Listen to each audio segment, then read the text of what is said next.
From the campus of Paulsboro High School in Paulsboro, New Jersey, the Gloucester County Educational Network presents high school football. This afternoon, it's the Paulsboro Red Raiders hosting the Woodbury Thundering Herd. Hello again, everyone. Rob Christ along with my partner, Shawn Leary. Cool, crisp Saturday afternoon from beautiful downtown Paulsboro. And Shawn, it's always great to be here in Paulsboro. It may not be Thanksgiving, but it's always a football feast. Not a better matchup that you can think of, but these two traditional rivals, Woodbury and Paulsboro. Yeah, absolutely. When you look at Group 1, usually you look at Woodbury, Paulsboro, Glassboro, some of the top teams in the upper echelon of Group 1. But this is a beautiful matchup between two teams who are at, I think, combined 11-1 right now.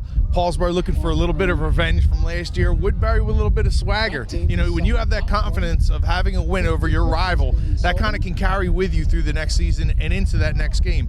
Certainly, Paulsboro would like some revenge. Woodbury would just like to get up to 6-1. They did have a loss early in their season against West Effort, so this would be a huge momentum boost as we approach the playoffs. A big game and also battle-tested to come into that, you know, that playoff atmosphere. This is going to be a playoff atmosphere today. This is a game that we always look forward to coming out and being a part of. You go out, we saw the two head coaches talking to one another, Glenn Howard and Zach Valentine.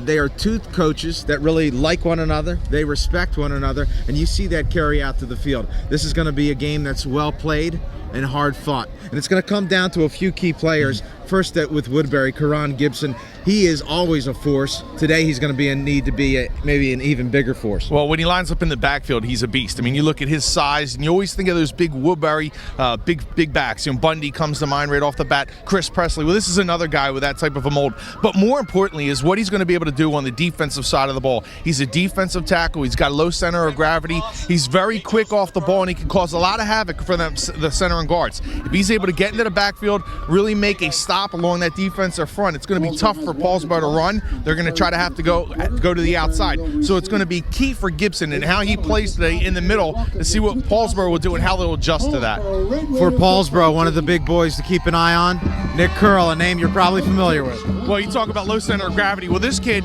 big kid, if you remember years ago with Tom Curl, an incredible football player, also an outstanding wrestler. Well, Nick Curl, the younger brother, is really cut out of that same type of a mold. An outstanding wrestler, and you use that in football to be able to use your feet, great balance. You know, this is a kid that can not only do a great job on the offensive side of the football, but also can be a force on the defensive end. He's going to look to make big hits and possibly even have a couple turnovers, which is always key in a big battle against a couple rivals. You want to see turnovers if you're on that winning side. Nick Curl possibly could have a great game tonight. Both coaches expect this to be a close game. They say it's the team that makes the fewer mistakes that will be victorious. We'll see if someone can play mistake-free football today. We'll have it for you in just a moment.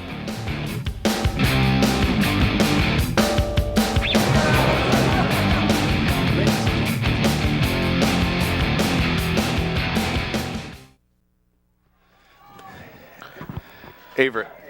Welcome back to Paulsboro High School, about to get underway. Paulsboro in their traditional scarlet, trimmed in white. Woodbury to receive the football, gold and navy. We're about to get underway here, and the kick is off. Taken just outside the 10-yard line, setting up the coverage. Paulsboro forcing the receiver out of bounds, and a penalty flag is down at about the 27-yard line. This will come back. It will be against the Herd. It looked like they got a hold as Averett was trying to turn the corner, and Averett, dangerous return man. If you remember last year on Channel 5, Averett was the one who returned that fumble recovery, 97 yards for the score, just a freshman last year, so he is coming into his own, obviously, this year as a sophomore. He's going to be your quarterback today for Woodbury. Anthony Averett is someone that head coach Zach Valentine is very excited about. Talks about the wealth of talent that he has. We'll go down to the field and take a look at the call. Got no use of the hands on the receiving team. 10 yards, 1st and 10. First down and 10 for the Thundering Herd. Again, these Paulsboro and Woodbury programs have really owned South Jersey Group 1 for quite some time, and it looks to be that will be the case once again this year. Woodbury coming into the game, their sole loss against West Effort. Paulsboro, an unblemished record. First down and 10 for the Herd. Quarterback keeps, has room across midfield, still on his feet. Averett looking to go all the way. First play, touchdown. Touchdown. Anthony Averett with an 82-yard touchdown scamper. And just like that, the Herd on top 6-0. Great job by the right side of that offensive line. We're going to take a look at this touchdown, and Averett with that great speed. Once he gets to the outside, look at the room he's going to get. Into the fake. Paulsboro's going to bite, and Averett is going to be able to get to the outside with terrific speed. And he was a burner at the midget football level, has carried that over here to the high school level, got into the secondary, and Tilden wasn't able to catch him.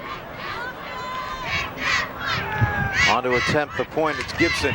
His kick is low, but it's good. A low line drive, and just like that, 11:31 remaining, just 29 seconds into this football game.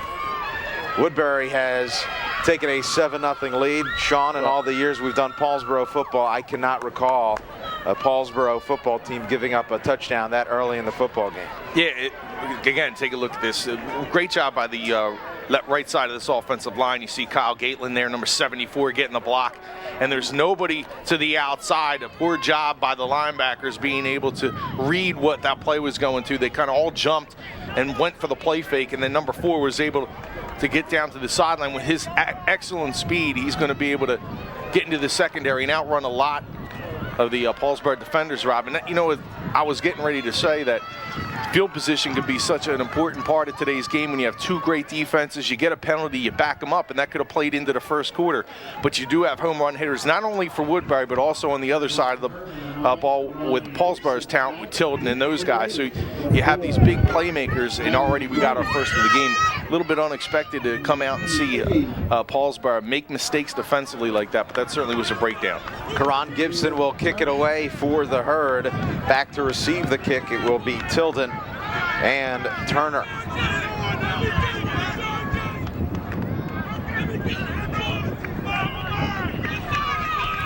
There's a good wind on the field today. Temperature in the low 50s. Gibson, a high kick, bounces and taken by Tilden. Tilden finds a seam. Tilden now into the open, and Tilden brought down at the 43-yard line. Great field position to start for this Paulsboro offense. And Tilden's fired up. Aaron Tilden, senior, 5'8", 175 pounds. He's going to be a featured back in this Paulsboro offense. And, you know, Rob, that's a huge play to start the game. But now it's so important for Paulsboro to respond, and not necessarily, you know, with a big play or a touchdown, but they do have good field position now. This is a team that always reacts well and adjusts well with Coach Glenn Howard on the sideline. So now it's just you got to forget what just happened to you to start the game and don't try to make up for it on one play. First down and 10 at the 43 for the Red Raiders. They'll hand it off, and brought down immediately is Tilden.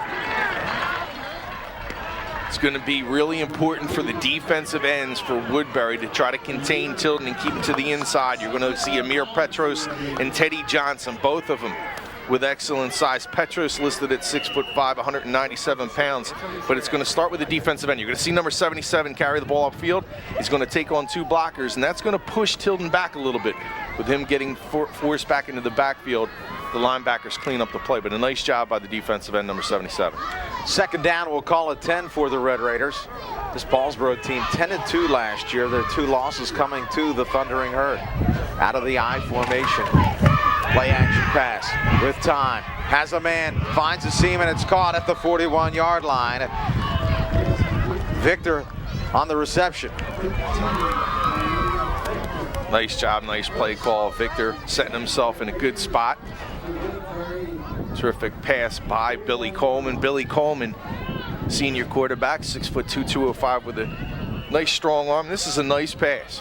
He's just going to get to the outside, find his receiver, let it go, set his feet. Nice tight spiral and a nice first down pickup. It looked like Victor may have been anticipating a hit. He had a lot of open room and probably could have picked up another 10 or 12 yards after the catch. Nonetheless, a good play here to start for this Paulsboro offense. Again, out of the eye, Coleman will hand it off, and that'll pick up 3 or 4. One thing I do like on the play, okay, he didn't get the extra yardage, but he made sure that he was going to be able to corral the football, get the first down for his team, and it's a nice catch, nice concentration by the wide receiver. Eric McMullen with a carry of 3 yards. You know, Shawn, this Paulsboro team has owned their opponents mentally for years, but you have to question whether or not they come away with a loss here, whether it gets in their head, having lost to Woodbury 2 times last year, if this Thundering Herd team is their kryptonite. So I think from a mental aspect, as much as anything, this is a big game for this Red Raiders team. There you see Zach Valentine, former Pittsburgh Steeler, owns a Super Bowl ring and now a South Jersey championship as well.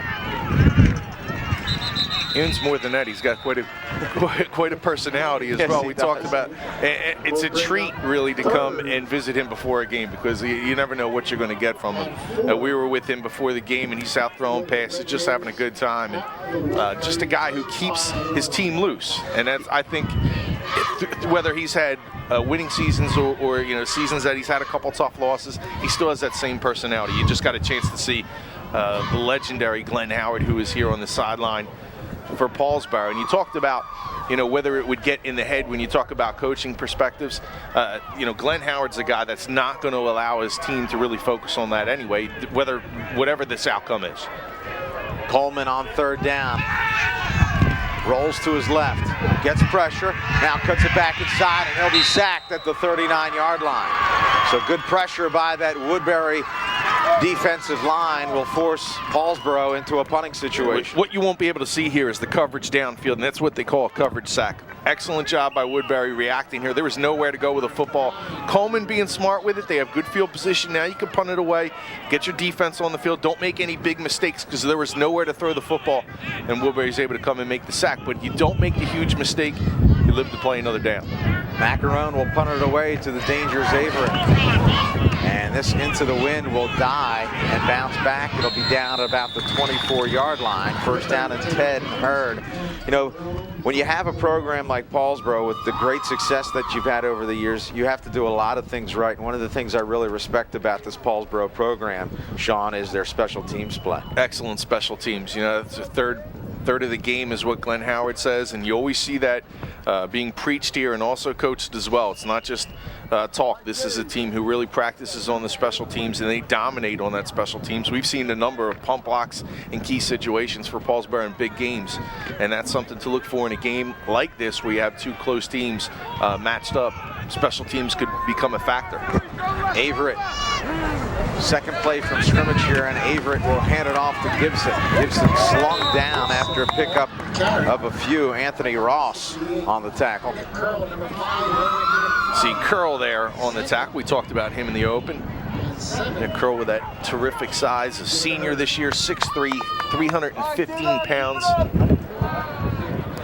Big, strong kid who has certainly come into his own over the last couple of years, playing out of the shadows of his big brother Tom, and he certainly made a name for himself. Second down. We'll call it 7. Averett setting up his offense. That's Upchurch in motion. And I don't know that they got this away in time. It looked like there was some confusion. A little bit. Averett trying to set his back, and it's going to cost Woodbury. We got a dead ball, delay game on the offense, 5 yards, repeat down. Well, again, there seemed to be a little bit of confusion prior to the snap, and that'll cost them 5 yards. So they'll move it back. Second down and 12 now for the Herd.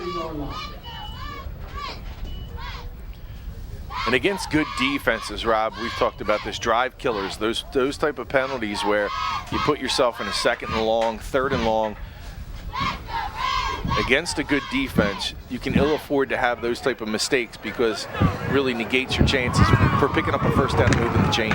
Averett will hand it off, and it's Upchurch. Upchurch knocked down. He'll pick up about 5 or 6, and that'll bring up a makeable 3rd down for the Herd at the 29-yard line. Yeah, this isn't something, Robin, I think the difference in these last 2 years with Woodbury being able to become actually the hunted as opposed to the hunter in this series is the play of the offensive and defensive lines. It's rare to see a Paulsboro team outmatched in the trenches, but certainly Woodbury might have that advantage today. Avery hands it up the middle to Gibson, and he will not have enough. Paulsboro holds. They'll force Woodbury to punt it away inside of 6 minutes in this first quarter. Rob Christ along with Shawn Leary on the GCEN. Paulsboro, Woodbury, the traditional rivals. Great to be here in Paulsboro. This town just oozes football. It certainly does, from the youth sport level, and not just football, but wrestling. Both towns really getting into the sports, and the terrific athletes that's come out of these two terrific programs is a long list. Gibson, a line drive and a good one, and this will be down deep inside of Paulsboro territory. First down, and a nice punt there for the Herd. Again, you're going to see Woodbury with a win at its backs here in the first quarter, so to get the lead I think was pretty important if you're looking at a field position battle between both teams. You know, Paulsboro kind of just at this point just try to move the football and get the offense in motion, try to get some rhythm to what they want to do.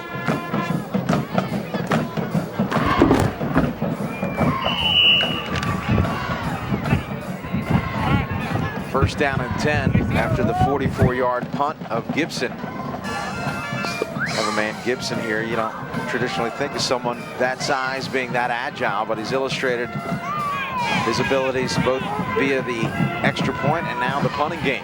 First down and 10. Coleman out of the eye. He'll hand it off and immediately brought down in the backfield is Aaron Tilden. Great pressure by this Woodbury Thundering Herd line. You're going to see Larry Gaines come out and make this tackle. 230-pound senior. Watch him. Point of attack. Coming off that defensive tackle position.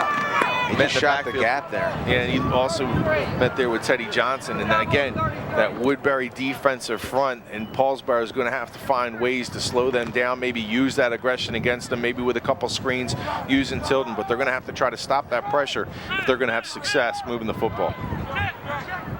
Second down, we'll call it 12. Coleman, deep drop with time. Has his man underneath and brought down immediately is Victor. Nice job defensively. Tyler Jenkins, linebacker, going to be in coverage here, and you're going to see number 30 come up and make a play. Nice drop back by Coleman. 6'2", with a nice arm. Of course, Howard with the confidence of allowing him to throw the football and has with his quarterbacks through the years. And also a nice defensive play by Jenkins, not allowing the receiver to get that far open. You can give him the catch and stop him there for a few yards. Third down, we'll call it 8. Inside of 4 minutes remaining in this first quarter. Woodbury scoring on the first play from scrimmage via an Anthony Averett 82-yard run. And a timeout is called here by the Red Raiders. So Glenn Howard wants to make sure his troops are all on the same page. A critical third down. They have yet to gain a first down in this first quarter. And Shawn, once again, an interesting scholastic season.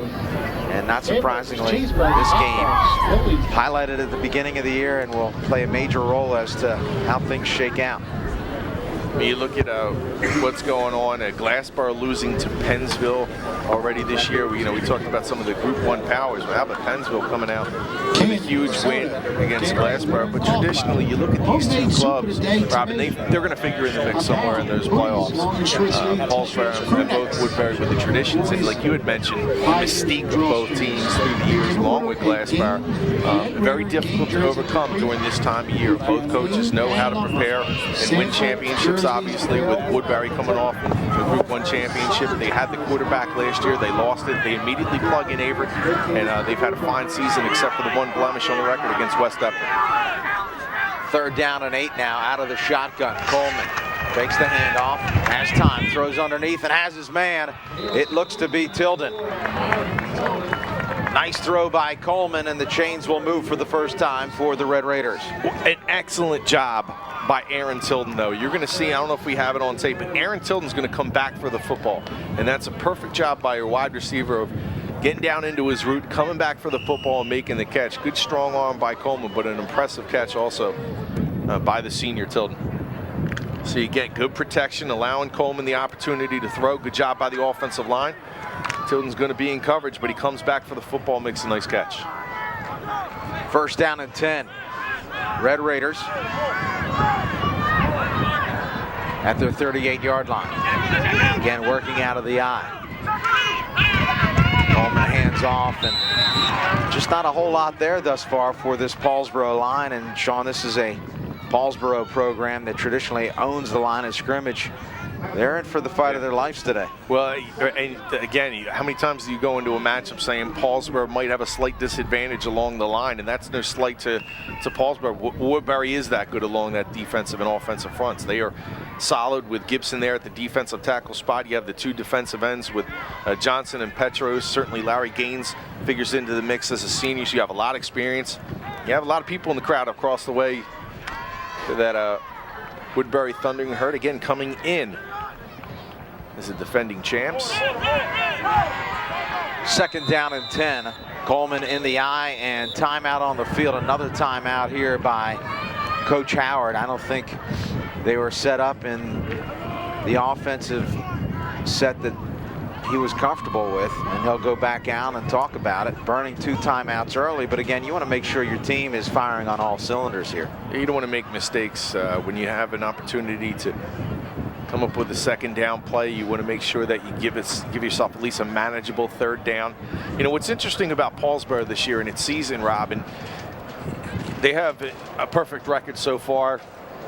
No big changes through Paulsboro. Usually they are perfect through this point in the season. But something that might be a little bit different than in years past is this year they've been tested. And that gives the opportunity for the starters to get a little more playing time. You know, there's been times where, hey, look, you're up by, 5 or 6 touchdowns and it's halftime. And what happens? Well, you're going to pull your starters out because, you don't want to show up another team. You want to get your JV players a little bit of experience and your second, third team units. But what that's been able to do is also give Paulsboro the feeling of being in a football game like this already before it happens, because years past they've been blowing teams out. Coleman swings it out, has his man, and this will be enough for a first down. Calvin Johnson, quick little hitter on the swing pass from Coleman. And again, you see the timeout from Howard paying dividends. Well, right now Billy Coleman's like a starting pitcher that's coming out and just throwing strikes. And you love to see that early in the game. You get confidence in your play calling, and Coleman's throwing strikes. I mean, he's putting the ball right over the plate, allowing his receivers to catch the ball, move upfield as they do. And that really will set the Woodbury defense to play back on its heels a little bit. They're not going to be able to just come firing in with those linebackers to try and stop the run. They're going to have to respect the pass and respect the arm of Coleman. So a nice start, nice offensive flow to the game for the offense for Paulsboro. Coleman drops and throws underneath. Pass falls incomplete. Looking for Derek Burgess. Good coverage on the play by Woodbury's Tyler Jenkins. Yeah, Burgess, just a sophomore. I remember seeing him a couple years ago in the midget programs. Another kid with terrific athletic ability. They put him in a spot where he can use his speed on the outside, get himself into coverage, and possibly make plays downfield. But, coming out, throwing the football, I mean, this is not something that you've always seen from a Paulsboro team. But right now, Billy Coleman gives you that option. A terrific drop-back passer. And the offensive line has seemed to settle in a little bit more, giving him some time. Second and 10. 2:17 left, first quarter. Woodbury on top, 7-0. Coleman again working out of the shotgun. Fakes the handoff, another swing pass, and a big hit laid out. Well, right there, it was Victor who got smoked by the Herd's Darrell Bush. Bush, 5'7", 150-pound junior, comes up and lays a lick on the receiver. Punishing hit. Receiver just trying to get to the outside, the little screen pass where he's able to move upfield, try to shake the corner, and they like the matchups on the edge. Try to get their receivers in 1-on-1. They think they can move the football there. Well, that'll make you think twice about turning your head with Bush coming up making a huge hit. Third down, a loss of 2 after getting bushwhacked. Coleman rolls, pressure from behind, fumbles the football, but it's fallen on by the Red Raiders. Again, you see the pressure of that Woodbury Thundering Herd, but a nice job by Pop Little to get on top of that loose football. Fumble recovered by Pop Little for the Red Raiders. You're going to see Little with a heads-up play, but another outstanding rush by Woodbury. You see number 80 that time. That's Petros coming from the corner, makes the hit. Ball pops out, and a nice play by number 58 for Paulsboro. Macaron with the good punt into the teeth of this wind, and that will get a nice little roll and down by the Red Raiders. Take over 1st and 10 from their own 15-yard line. Ball spotted at the 15 with 43 seconds remaining, and looks like a penalty flag against the Red Raiders. So this is going to hurt. They had this Woodbury team backed up.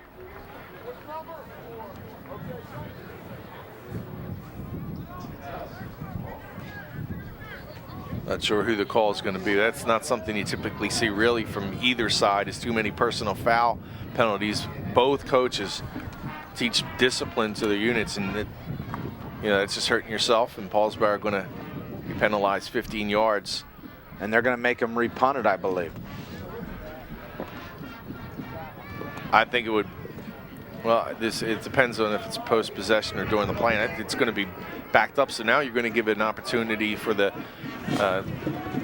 Averett to get a little bit, yeah. Averett to put the ball in his hands. Plus, I mean, that was a tremendous punt by Macaron. So this is likely going to cost him a lot more than 15 yards. We'll see how it plays out. Soccer team. Big sale located on your home stands. Chocolate cake, cupcakes. Good decision, I think, by Coach Valentine to make him kick the ball again, because going into the wind, Macaron with a good punt is going to spot football around the 22. We got a live ball foul, 2-yard line. personal foul against the offense, 15 yards, repeat 4th down. I don't know, I may be wrong, but that looks to be a lot more than 15 yards. So it is a spot foul. So because of it being a spot foul, that will cost them a lot more than 15 yards. Averett now standing. Well, remember, on Paulsboro's side of the field. That ball was down at the 15-yard line of Woodbury. Right now, Averett is standing at midfield. Macaron will get the punt away. It's a low ball, and Averett will not return it, but it is down at the 47-yard line. So that penalty essentially cost them almost 40 yards. What a costly penalty. Woodbury will take over with excellent field position. 35 seconds remaining in this first quarter. One of the things that you look in this game, Rob, is not only who's going to establish the line of scrimmage, but how the backs are going to be able to run, how they're feeling, how the quarterback's going to be able to throw the football in certain situations. We haven't had to see that yet from Averett. I wonder if he'll be turned loose here with the wind with his back at 35 seconds remaining in this first quarter. Handoff, Gibson finds a seam. Gibson still on his feet, maintains his balance into the secondary, finally brought down. And you see not only the punishing ability of Gibson, but that tremendous balance paying huge dividends. First down and 10 Herd. Well, we talked about the low center of gravity from Gibson. And watch him be able, I mean, this is a 255-pound kid who's not only going to be able to try to run somebody over, but stay with his balance. 255 pounds, I remember doing something like that. And this kid has played since he was a freshman, and he's a terrific athlete, a good kid, and a punishing runner. Averett keeps, strings it outside the tackle, and a shoestring tackle made, nicely done by Paulsboro's Victor. And that'll be the last play of this first quarter. We'll come back with second quarter action. We step away from Paulsboro High School. It's the Woodbury Thundering Herd on top of the Paulsboro Red Raiders by 7.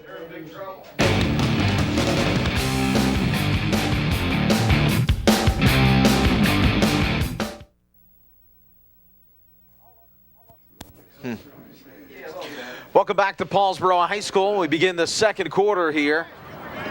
Woodbury on top 7-0. Anthony Averett with an 82-yard touchdown run. First play from scrimmage for Woodbury. That's the difference right now. Second down for the Herd. Averett hands off. Gibson right up the middle, loses the football. Regains it, and will have enough for the first down. I mean, it's kind of funny. You look at him. He's 255 pounds, but he's got the grace of a ballerina, able to stay on his feet. You know, great hands. Ball pops out from behind him. Just soft hands. I mean, this is a kid that just has tremendous talent with that size. Just such a huge weapon. I mean, he has to reach back behind him and pull that out of midair, and that's just a terrific athletic play from the big fella who's a senior this year. First and goal.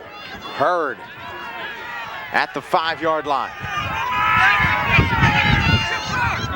Again, Gibson the lone setback. Gibson, and he loses the football. It's on the ground. Who will come away with it?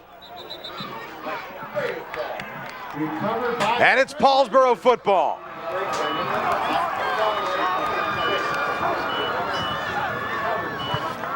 Well, Gibson almost lost it on the prior carry. This time it pops out.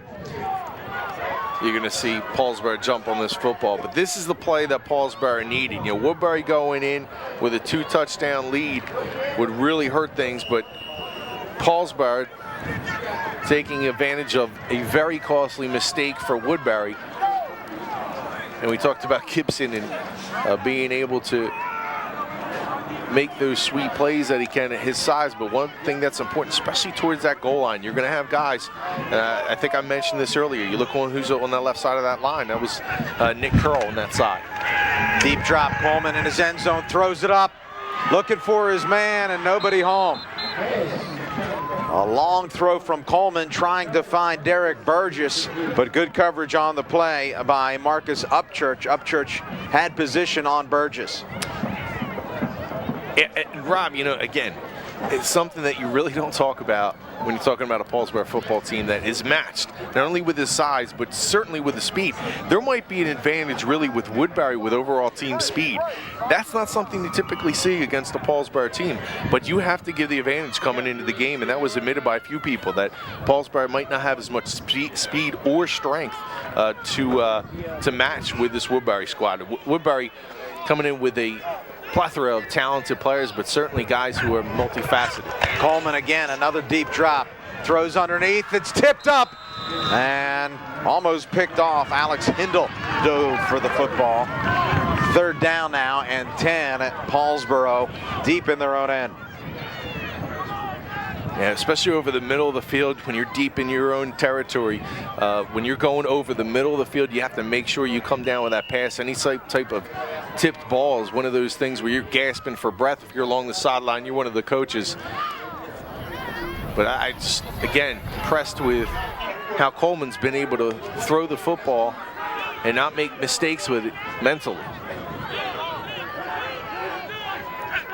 Coleman again. Throws it up, has a man wide open, it's caught. Wide open on the play is Tyron Holloway. First down, Paulsboro. Rob, I am really impressed with Coleman. Really impressed with him. You know, he's back in his own territory. He's had a rush in his face. You know, that's the mixture of really being maybe a little too aggressive with how you're throwing the football. That time the poise by the senior to sit back, wait for his receiver to get open, float the ball out there. That's a terrific play by the senior. Not to get too excited, not to throw it a little too hard. You tend to go high with that type of a pass. Nice job by this Paulsboro offense now moving the football a little. Coleman, draw play to Tilden, nothing doing there. I'll tell you what I'm impressed with, Shawn. You watch professional football and you watch college football. Very few coaches are going to have their quarterback throw the football 3 times deep in their own end, where literally they are throwing out of their own end zone. That series, to me, speaks volumes about the confidence that Coach Howard has in Billy Coleman. Right, and you hope it's not the lack of confidence you have in your running game. Otherwise, you're in trouble. You're going to need to establish a running game at some point in time during this game, because if you're sitting back there just throwing the football, it's going to be difficult to keep this Woodbury defensive front from making plays. Fumble. down on the ground running the Wildcat, and the Wildcat looked pretty tame there. Looked like Tyree Ellis of Paulsboro is able to jump back on that one. Ellis here is going to be back down. He missed a little bit of hands to the face there on McMullen. So you make the mistake, you're able to cover up the football. The turnover here, 9:32 now in this second quarter. Remember, the wind at Paulsboro is back, so they don't want to make a huge mistake here, although 3rd and long. With Coleman's arm, they could certainly pick this up. 3rd down, 3 receivers set for the Red Raiders. Johnson at the bottom of the screen, wide open, and picked off! Picked off by Woodbury's Marcus Upchurch. Great read, and still on his feet, finally brought down. And that's a play where Coleman had the ball just hang up a little too long, and Upchurch with great instincts picked it off. And Woodbury again with great field position. You know, and you could say that, you know, that's ill-advised pass. Well, look, the receiver's open, and he's going to float the ball out there, but you got to give credit to the safety as well. Coming over with that great closing speed. You know, he kind of threw it, and the one mistake that he did make, Rob, is he should have threw it a little more to the outside, and Coleman kind of left that right in the middle of the field, not thinking well, that Upchurch had the closing speed like that. But you're going up against a Woodbury team, not so much like the Audubons or something with the guys that you've faced already through this year. Steve Warren, had he caught the football, would have been in the end zone. Gibson gets the football, picks up about 3 or 4, and you got to like the play call from Valentine. He wants his big guy to regain some confidence after losing the football. Well, we mentioned in the open, Shawn, that both coaches said that they need to play mistake-free football. Neither team has done that thus far, and both of these teams are going to have to cut down on turnovers if they want to win this football game. Well, both coaches know we've seen turnovers in this series, and it's all about the speed. I mean, that play is made based on Upchurch being able to have the closing speed and be able to pick that pass off. The pitch, and still driving forward. It looked like Upchurch was going to be brought down behind the line of scrimmage, and it seemed like people were more interested in trying to come up with a pretty tackle instead of just getting the job done. He picks up an extra 3 or 4 yards. Yeah, and that's something that Paulsboro is going to have to do a better job in, is making sure they bring down that ball carrier. I mean, that's where he should be stopped. But you have guys kind of just holding on instead of making the tackle, and it's going to bring up a 3rd and short for that reason. That's right. It would have been a 3rd down and probably 7, 8, 9 yards. Instead, now you give Averett and Gibson an opportunity to make this. The pitch, stringing it outside, cut back inside, still driving forward is Woodbury's Tyler Jenkins, and he will be very close to a 1st down. Well, you had to know this was 4-down territory for Woodbury anyway. This is going to be interesting to see how Paulsboro responds, Rob, because you have the emotional high of stopping them near the goal line, and then you give up the football. It's almost, you know, it's such a roller coaster of emotions. You're so excited about the fumble recovery. Then you have the pass picked off. Now it's going to be important for Paulsboro to respond again defensively, because trailing Woodbury by a couple of touchdowns, you know, before the half is someplace you do not want to be at this point. I know Paulsboro this year has had to come back in a few games, and they've been able to do that. A couple tremendous wins against Collingswood and Audubon. They don't want to put themselves in this position again. Sunday, November 28th, 12.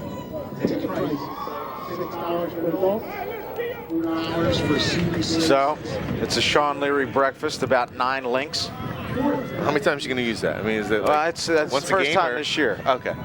It's my 1 time per year. Oh, is it? Yeah. I thought you were using it again. The Washington Tensor Clearview game. Did not use that. Are you sure? Yeah, pretty sure. I mean, I love it. I mean, I know. I've seen you eat. 4th down, very short for the Thundering Herd. 7:50 and counting here, and you got to think it's going to be Gibson or Avery. Sausage is my breakfast of choice, by the way. So you're, well, plural actually. Sausages. You can't just have one. No, they're like potato chips for you. Yeah, absolutely. It doesn't matter how big they are. Half-pound kielbasa, I can't have one of those.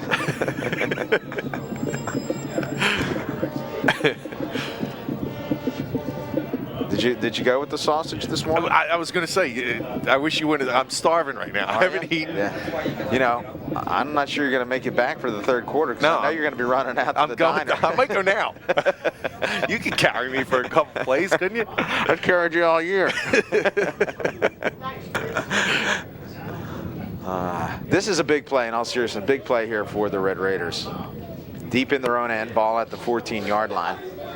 And again, this is a tale of two teams in terms of special teams play. Traditionally, this would be a situation where Paulsboro would probably kick the field goal. Woodbury tends to struggle with the kicking game. Well, especially going into the wind. I don't even think they'd entertain the thought of it. And you got the big fella in the backfield, number 9.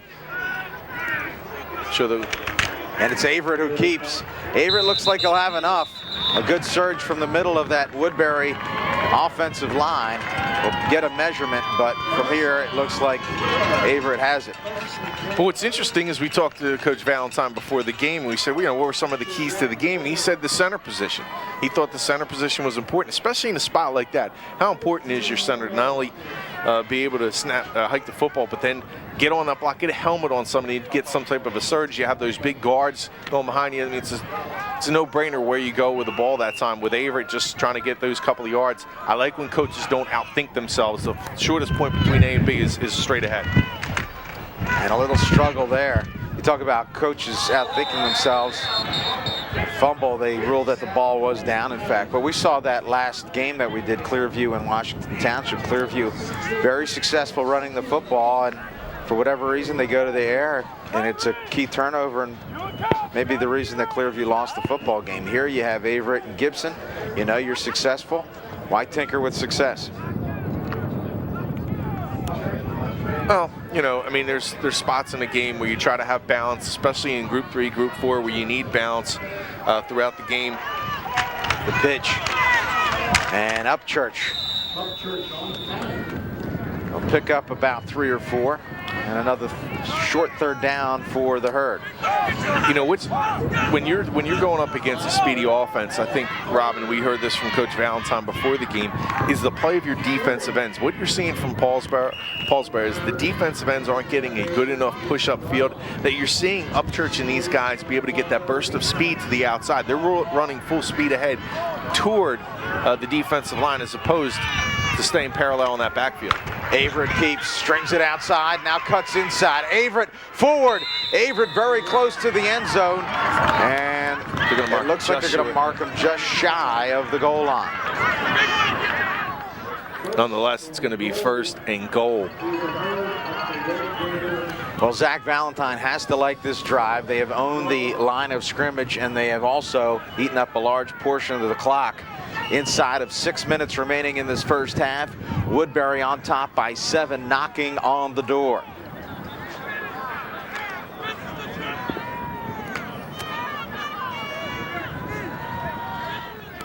Gibson, your lone back, and Averett keeps, pushes forward. Averett, no indication thus far, and they're going to say he did not get in. Well, Averett made a mistake on that play, and again, he's a sophomore quarterback. He's going to learn some of these things, but if we're able to see this again, you're going to see Averett stand up. What you want to do is you want to try to get as low as possible, and he's going to bring his upper body. Watch Averett here, number 4. He's going to come up. Now look how high he gets here. That's not going to be able to get the job done along the goal line. You got to make sure you get low and drive your legs forward. Averett, you know, with that little bit of room there, could have been able to punch himself into the end zone, but makes that little bit of mistake of going up. And once you get behind those big offensive linemen, that's only going to stand you up even more. Averett again. Hands off to Gibson, and Gibson on his feet and in the end zone for the touchdown. Woodbury on top, 13-0 now.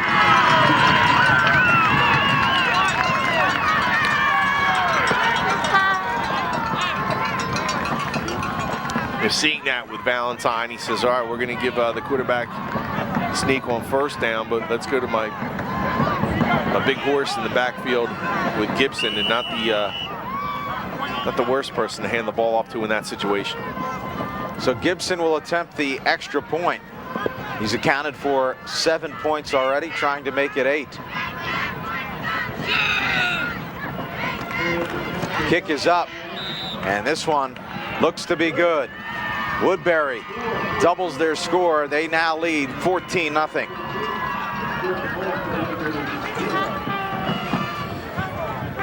Again, Woodbury able to take advantage of a mistake again this year from its opposition, and that's what they've been able to do, is capitalize over the last 2 years. When a team has made a mistake, they've been able to turn that into points. You're going to see the touchdown here from Gibson. Again, that big side of the right offensive line.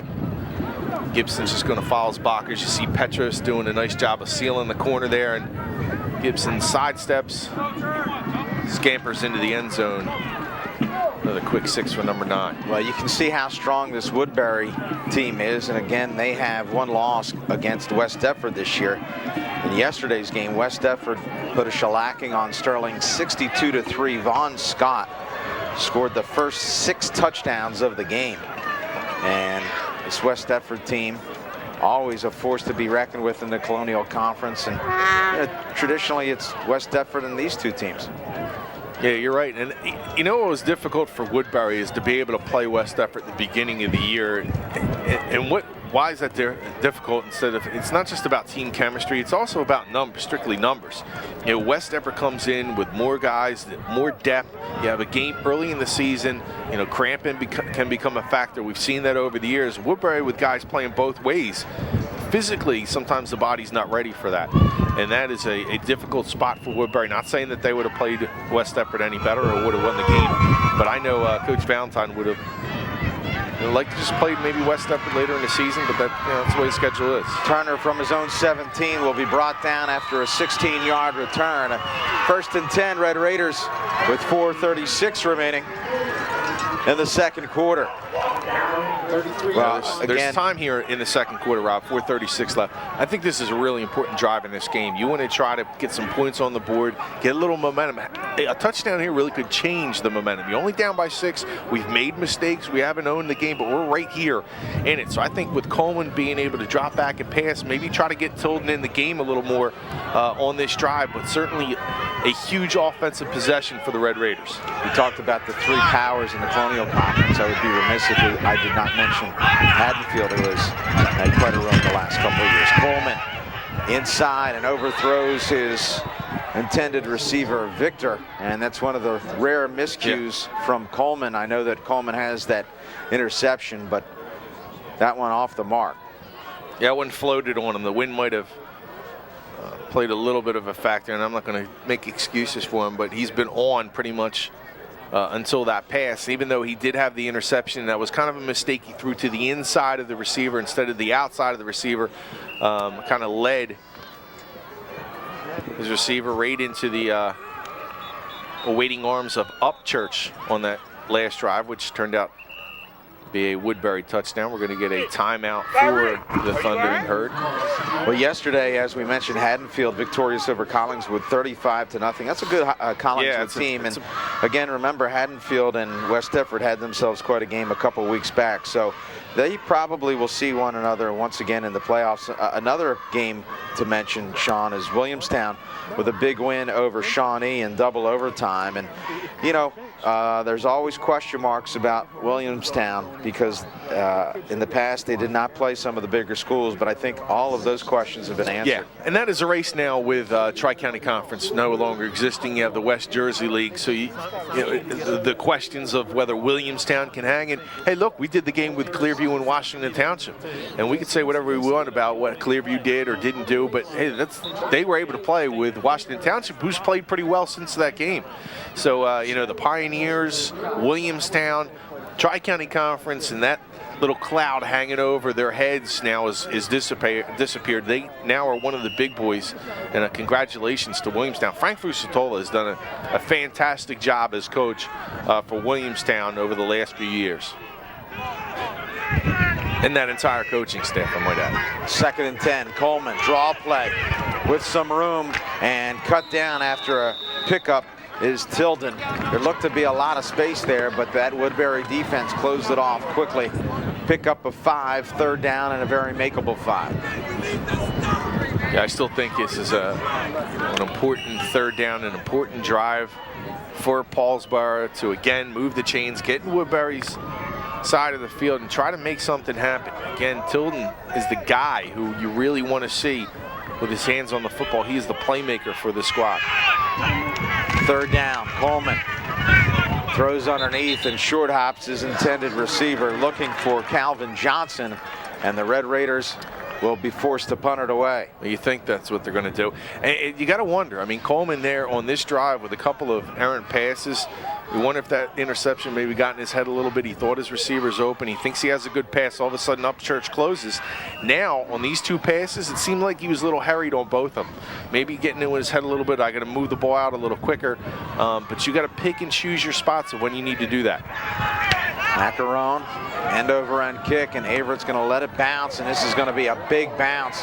That's a mistake by Averett as he watches it be down inside the 15-yard line. He certainly had an opportunity to catch that football, opted not to, and that resulted in another 20 yards for the Red Raiders. So a big defensive stand here for Paulsboro. If they can get them 3 and out, then perhaps they can get the football back. But do remember, Shawn, that the Red Raiders burned 2 timeouts earlier in this first half. Yeah, that might come back to bite them because they have Woodbury backed up. It's against the wind. You don't have those 2 timeouts. Conversely, for Woodbury, Rob, with a 2-touchdown lead, maybe that plays into your thinking of what you're going to call here. Let's keep it on the ground, try to milk that clock a little bit, get it down where we can go into the halftime with a 14-point lead, as opposed to giving Paulsboro and Billy Coleman another opportunity to regain some momentum.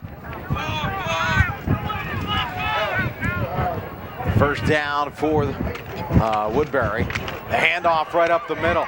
And look at Gibson just pushing off defenders. First down. That's not even fair for the safety to come up and, the safety, Tyree Ellis, is listed 170 pounds, and you get thrown back about 5 or 6 yards from a forearm by Karan Gibson. Watch this, Rob, as he's going to get through the line, and it's just a little, excuse me, I need to get you away from me here for a few seconds because I'm going to pick up a few more yards. That's just unfair for a safety. 255 pounds to be able to come with that type of a rush and a little bit of momentum. Johnson listed at 175. The handoff, and again Woodbury now on offense, and another first down as the ball carrier Tyler Jenkins picks up a huge chunk. A couple of plays, and that whole thing of backing him up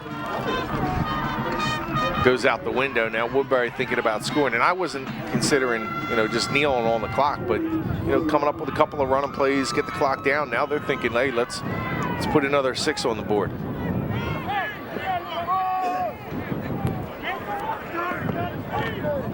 Also have to wonder at this point how Paulsboro will make adjustments going into the locker room, especially on the offensive end, of trying to get the running game in motion. Jenkins again, and this time Paulsboro's defense holds 2 or 3 yard pickup inside of 3 minutes remaining in this first half, with Woodbury on top 14-0. Gibson and Averett with touchdowns for Woodbury.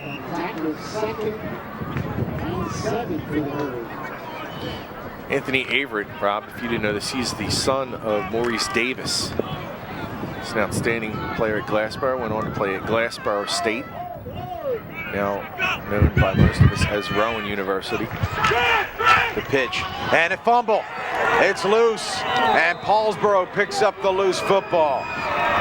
Well, it looked to be a good pitch, but Upchurch just may have peaked. And that's exactly what I think happened. I don't think he looked that football into his hands. Averett here, it doesn't look like it's going to be an errant pitch by the quarterback. That ball's there, and you can see, he's looking up and did not look that ball into his hands.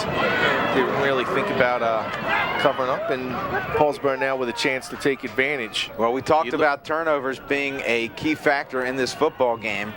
And this is a tremendous opportunity for Billy Coleman and that Red Raider offense to march right down the field. Plenty of time, 2 minutes and 28 seconds remaining. Ball spotted at the 44-yard line. Remember, the clock stops after a first down in high school football. Play action. Coleman with pressure. Coleman, and he's dropped for a loss. A sack made by Woodbury's Michael Page. Yeah, Eric McMullen makes a terrific block on the defensive end, the running back is going to give Coleman a little bit of time, but the coverage downfield was good. Nowhere for Coleman to go with the football. Trying to make a little something, pick up a few yards with his legs. Not much urgency right now by this Paulsboro offense. Inside of 2 minutes, the clock ticking away. 2nd down and 12, and now inside of 1:50. They still have plenty of time. Tilden in motion. They'll swing it. It's a lateral to Tilden. Still on his feet. Tilden will cut it back inside, and still down the sideline. A big pickup here for the Red Raiders. 1:32 left, 1st down, Paulsboro. Well, he's their playmaker, and you can see why there. Watch Tilden. He does a nice job of there's so many different things he does well here. First, he catches the football. You see him, he looks back, make sure he gets the ball in his hands. Now, open field, he's going to make a guy miss. He's going to set up his block. Nice job of picking up those extra yardage, and then it's just athletic ability, shaking a tackle, getting to the sidelines, and then getting out of bounds. Did everything right on that play. Nice job by the senior. When they need a big play, you need some of these guys like Tilden, like Coleman, step up, put a big play together, and get the team back into the game. Again, the momentum can certainly change if Paulsboro is able to score here. 1st and 10. These little bubble screens are really holding off this on-rushing Woodbury team. And they're going to try to soften up the middle of that defense. That'll lead up some time inside of 1 and 20 seconds now. 2nd and 8 for Paulsboro. It's kind of like expect the unexpected a little bit, where you're thinking that Paulsboro is going to continue to drop back and throw the football. So it's a good job by Paulsboro to say, listen, we'll try to go inside, maybe pick up a quick hitter. They still have plenty of time on the clock.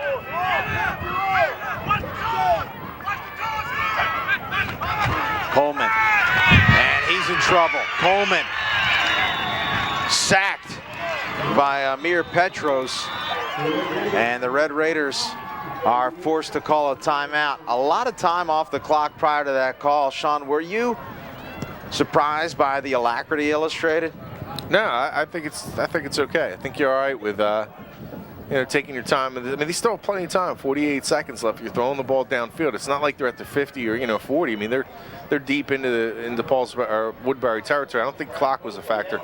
What the problem is, you have to pick up a block on that play. I mean, you have your guy that you're rolling the ball out there, and it looks like Coleman was going to roll out to his left. The block isn't picked up, and Petros able to swallow him up whole, spit him out. And now you have some type of a 3rd and long situation. That's what becomes the problem, not so much the clock at this point. I really feel like, in the hurry-up offense, the edge goes to the offense. And when, you're quickly snapping the football, those big boys on the defensive line aren't getting that same power, that same push. And that would buy Coleman appreciably more time. But 3rd down and 15 here for Coleman and the Red Raider offense. Right now they are outside of field goal position. And the Red Raiders in need of a score, down by 14. Coleman underneath center with Tilden in the backfield. Deep drop, Coleman across the middle, and picked off. Picked off once again by Upchurch. Makes amends for that earlier drop of the pitch, and now looking for some blockers downfield. Caught from behind, and again another turnover here. A football game that has seen its fair share of turnovers. 4 turnovers in this first half, and with 34 seconds left, Woodbury will take over the football. Yeah, I don't know if he would have led his receiver. It looked like he might have been able to lead his receiver a little bit more, and it might have been a touchdown. This is thrown behind the receiver just a tad bit. You can see that kind of wobble up, but it looked like Warren did have a step. Steve Warren did have a step on the secondary player, and that's, again, another costly turnover for Paulsboro. Trying to march, trying to gain a little momentum in this football game. Not able to do so. Decent return by Upchurch, and he's had himself a game, a couple of picks. Did have the drop pass, but he's like you said, make amends, make a play downfield, not get down on yourself. 1st and 10, Woodbury. And again, the handoff with not a whole lot there for Upchurch. And again, you see that from Zach Valentine. I like that a player makes a mistake and they're going to go right back to him just to kind of reinvigorate him, reinstall some confidence. And that should likely do it here for this first half. Woodbury with the 2-touchdown edge. And if you're Paulsboro, you have to know going into the locker room, you did not play your best half of football, and you're still in this football game. We'll step away after one half of play for Paulsboro High School. It's the Herd on top of the Red Raiders, 14-0.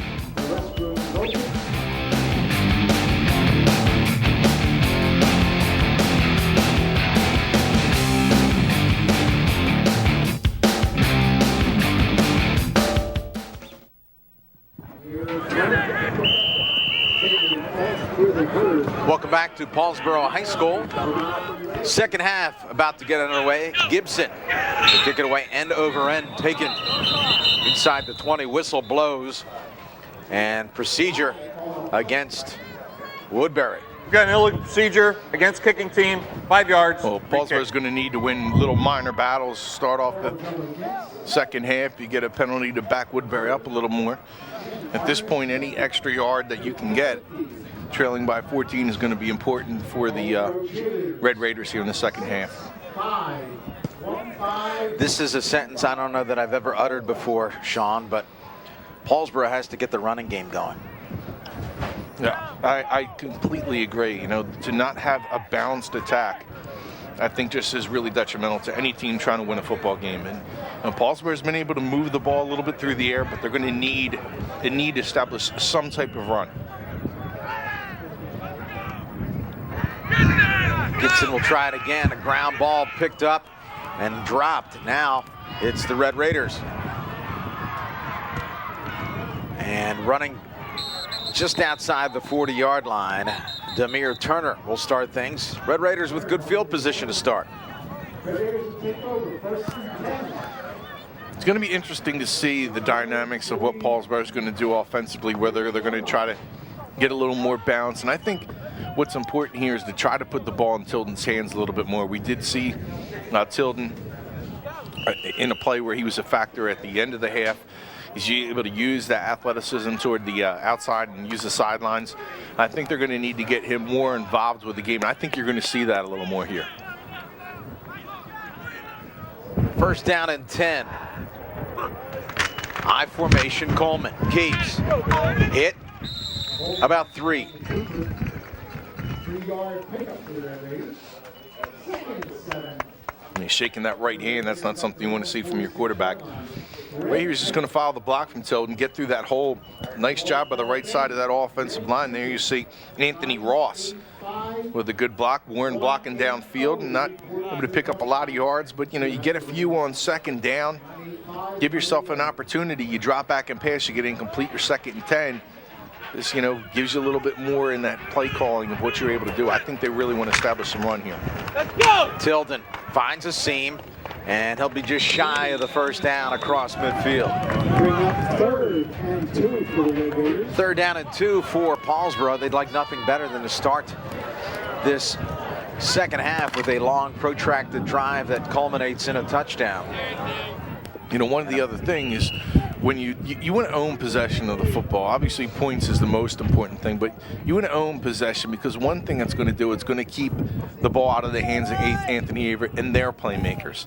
So here's an opportunity to run the football, establish some type of momentum here in the second half where you're able to, get that line of scrimmage going, try to get the run blockers doing their job. And that's what Paulsboro's looking to do here early. Tilden with room, tripped up, a fine tackle made by Woodbury's Alex Hindle. Tilden looked like he had a lot of room after that. Hindle comes up with a shoestring tackle, but a first down for Paulsboro. And you're exactly right. I mean, he had a lot of room in the secondary, and he's upset. But still, now you're giving yourself the chances to get to that second wave, get into the secondary. If he doesn't make that tackle, you're going to pick up at least an extra 8 or 9, 10 yards, maybe even longer, if you make a player miss in the secondary. But now you're getting the ball in your playmaker's hands. I like the idea of coming out, running the ball, and getting it in number 4's hands. You have that, and then you have a mistake on the offensive line. Looked like Salmonaccio got a little too excited there for his block. Seeger, one of the 50-50s. Had a chance to got see dead it ball. just came in front of Ball our side, start not so much on the offense, 5 yards, repeat first down. side of our viewing audience, but Kevin Johnson just came through here, Rob, and I'm certainly sure they see little movement on the left side of that line. Is, you know, Billy Coleman having an opportunity to learn underneath Kevin Johnson, who was not only the quarterback here, but you remember him as a point guard for the Red Raiders basketball team, a terrific athlete, giving us some of the most remarkable efforts in playoffs. Throw underneath, on his feet, cut inside.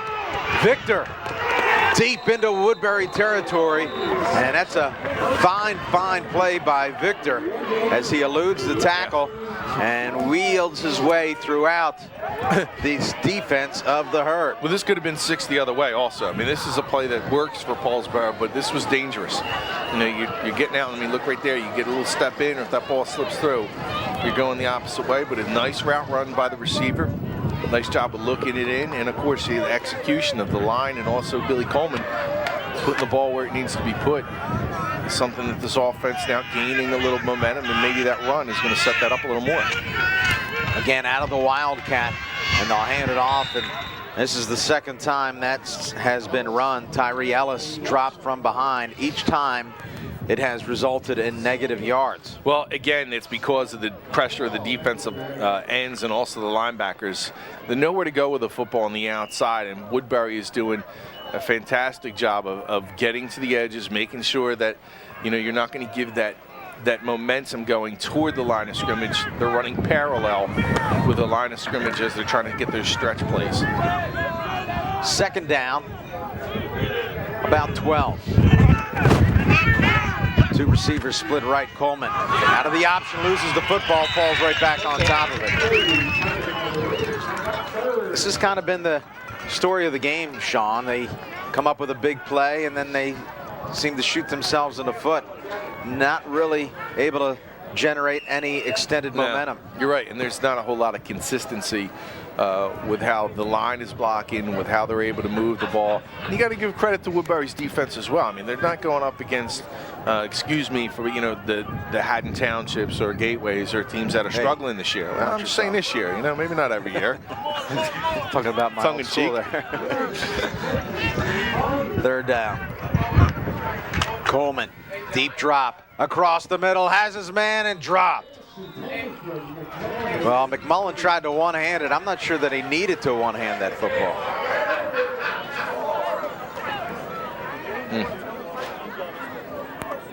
You see Coleman here drop back.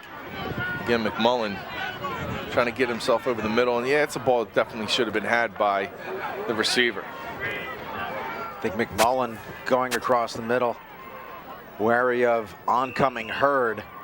And now a fourth down, 4-down territory for Paulsboro. 12 yards to go, ball spotted at the 30-yard line.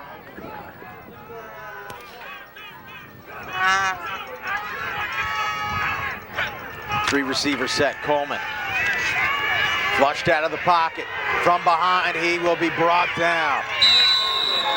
4 different Herd players converge on Coleman, and the ball will be turned over on downs.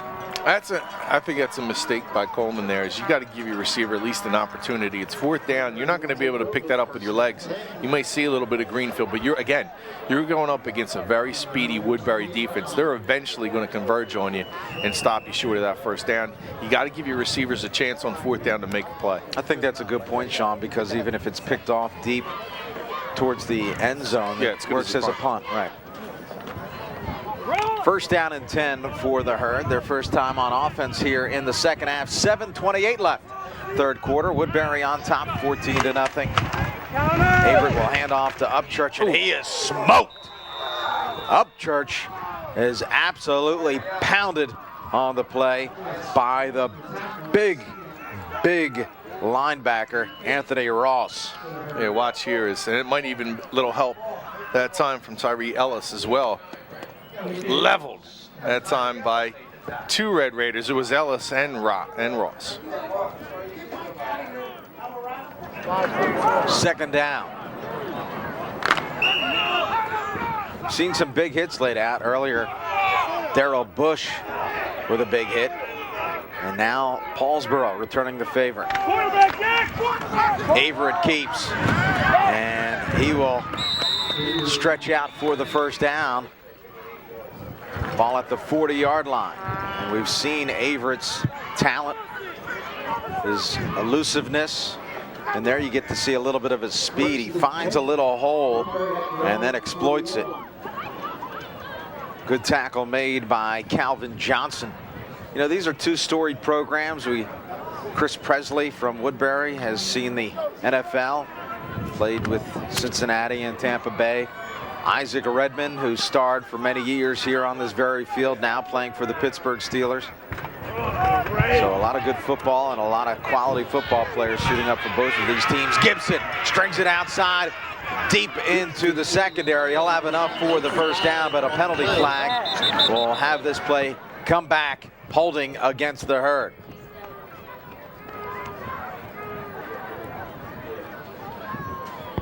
Again, Gibson is that big fullback in the backfield that once he gets through that defensive line, he has the speed and the power to run over a few guys from the secondary. But look at the grace with this guy and his feet, his footwork. Huge hit by Petros, number 80 downfield. To get him downfield. But negated by this penalty and this call.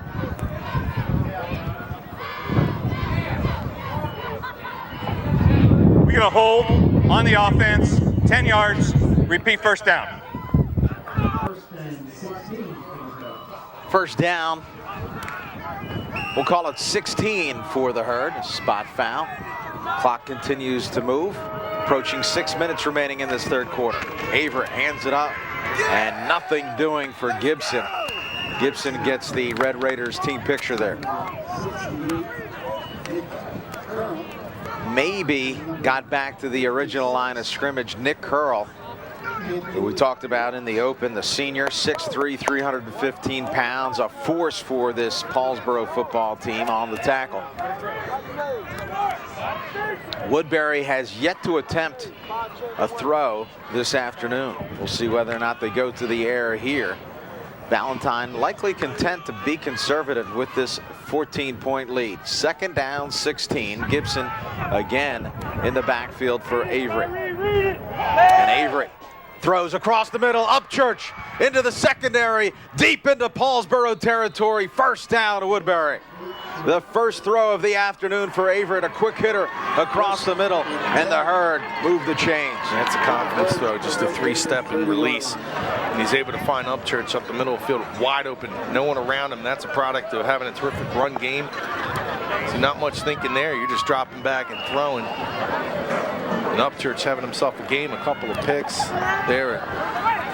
Nice reception downfield. And again, that run game is going to set up the pass. Paulsboro trying to do it the opposite way today, where the pass trying to set up a little bit of a running game. They still have to get some points on the board, but more importantly, they need to stop here in the third. First and 10 on the 30-yard line. The Herd with 4:50 left in the third quarter. Gibson bounces off tackler, still with the football, running over the Red Raider defense, cut down. A lot of work for a 1-yard gain, but again, you see the sheer strength of Karan Gibson. Yeah, this is a good run, but this is also a poor job. They are able to get him down behind the line of scrimmage, but a poor job of tackling. I mean, you're going to have an opportunity to try to get him low. You can't be one arm and trying to grab him from up top. You have to get low. This guy is a bull. He's going to stiff arm. He's going to get in your face. You have to get as low as he's going to be because he's going to run you over. They'll credit him with 1 yard, second down and 9. Averett again with Gibson in the backfield. Upchurch in motion, the pitch to Upchurch. He'll string it outside, finds a seam, pushing forward. He'll pick up about 4. Third down and 5 now for the Herd with 3:50 remaining in this third quarter. Yeah, Rob, we've seen Paulsboro kind of playing from behind, running behind the ball carrier. But even watch this play, you're going to see, here it's not your typical tackling. There's a bump, and then just you're coming up and trying to throw a shoulder into somebody. This is not the way I've seen Paulsboro play defensively through the years. They've been able to wrap up. The tackling has been more precise, a little different than what you're accustomed to seeing. Avery keeps, and he is brought down. Another fine play made by Anthony Ross, and that'll bring up a 4th down here for the Herd. 4-down territory deep in the Red Raiders. And ball spotted at the 26, so a loss of 1 yard. And again, Woodbury will go for it here with inside of 3 minutes remaining. You're saying this, and we talked about how Paulsboro hasn't been itself, that we've seen through the years. They're only still down by a couple of touchdowns. If you're able to make a stop here, again, try to get a little momentum, you hit a couple big plays, they're right back in the game. And timeout called by Zach Valentine and the Thundering Herd. Well, as you mentioned, we've seen so many times here on this Paulsboro field, just a quick lightning strike and the complexion of the game changes.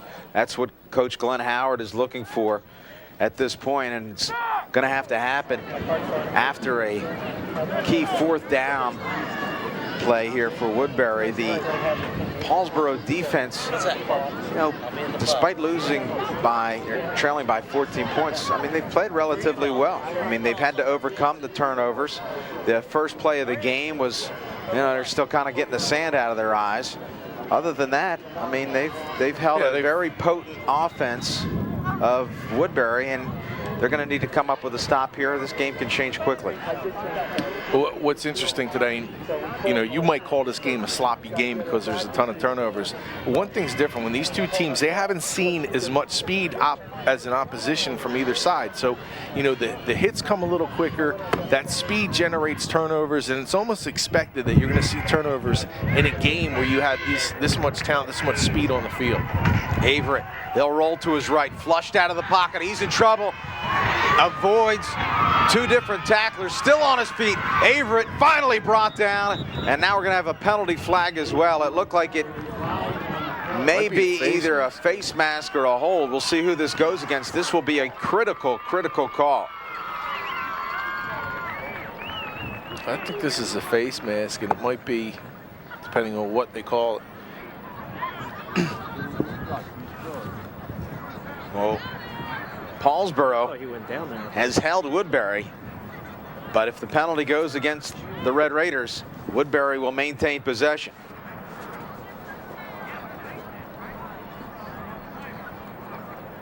Talking to Zach Valentine, the head coach of the Herd. So it's likely against Paulsboro.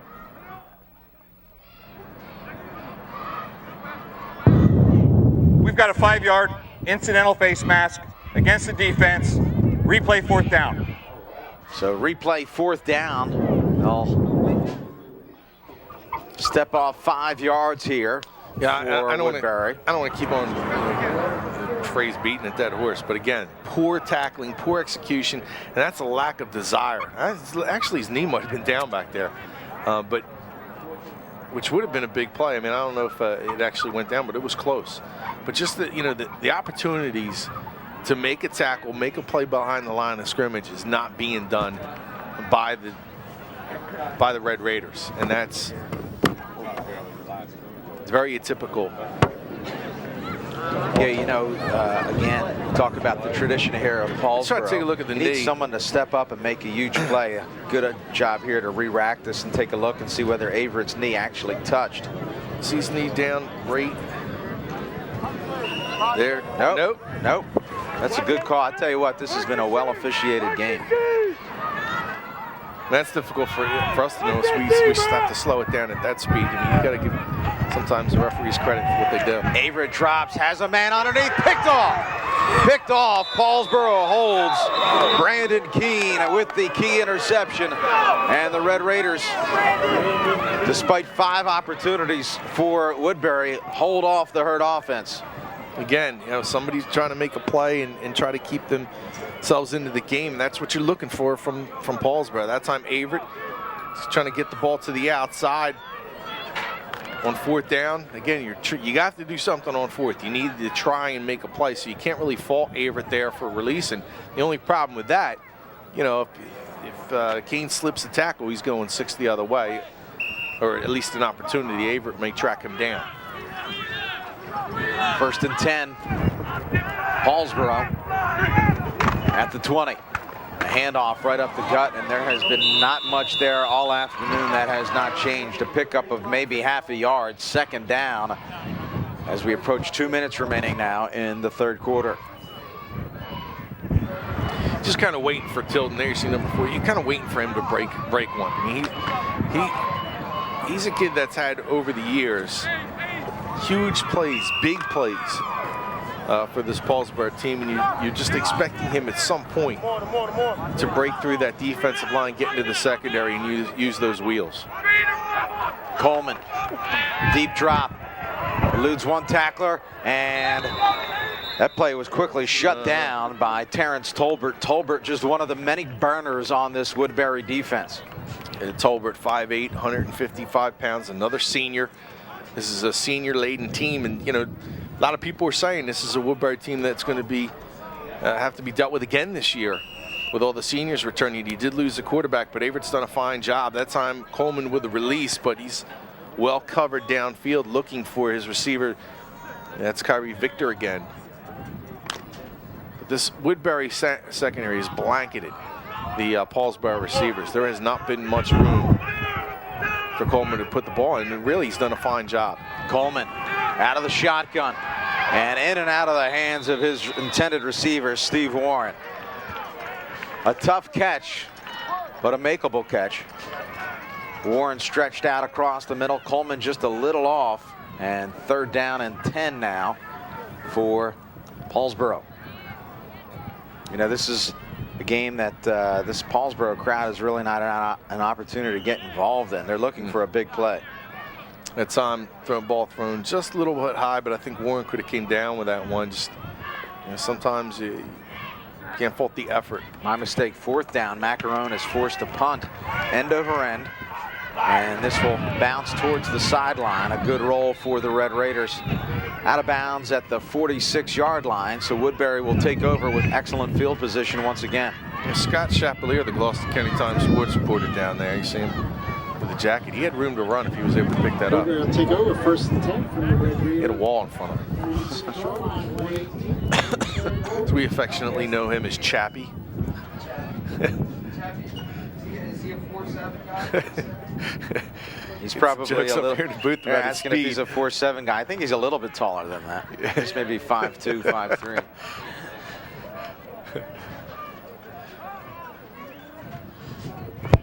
Does a good job at the Gloucester County Times covering football and baseball, basketball. 1st and 10, Hurd. Jenkins in motion. Gibson with the push up front. Maybe 3 yards. And again, Woodbury content to just pound the football, eat up some clock.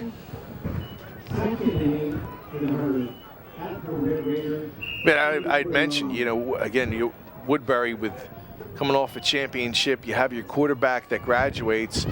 Yeah, you tend to think, okay, well, that's going to be certainly a hit to the team to come back and spot a position that's so important. And you got to really credit Zach Valentine, because you go from a traditional quarterback, he had decent wheels, can run a little bit, but good throwing quarterback. Gibson keeps the football. I think, just talking about Purnell a little bit, Sean, I think one of the things that Purnell really brought to this team was the intangible of leadership. He was someone that was truly a warrior out there. He always seemed to be able to come up with a big play in critical situations, seemed to be able to rally his troops. And fiery too. Yeah, absolutely. And Averett, it's interesting because he's just a sophomore, and I'm not saying that he doesn't possess those things, but he does possess a lot of things that Purnell doesn't. That natural athleticism, that burning speed. So there's a trade-off there, but I don't know that there's a drop-off necessarily. No, and that's right, and that's a good point, because that's what my point was, is they didn't lose much of that position because of what Averett does give you. And certainly this is a senior team that has its sights set on bigger things. We'll step away, 4th quarter. After this, Woodbury by 14.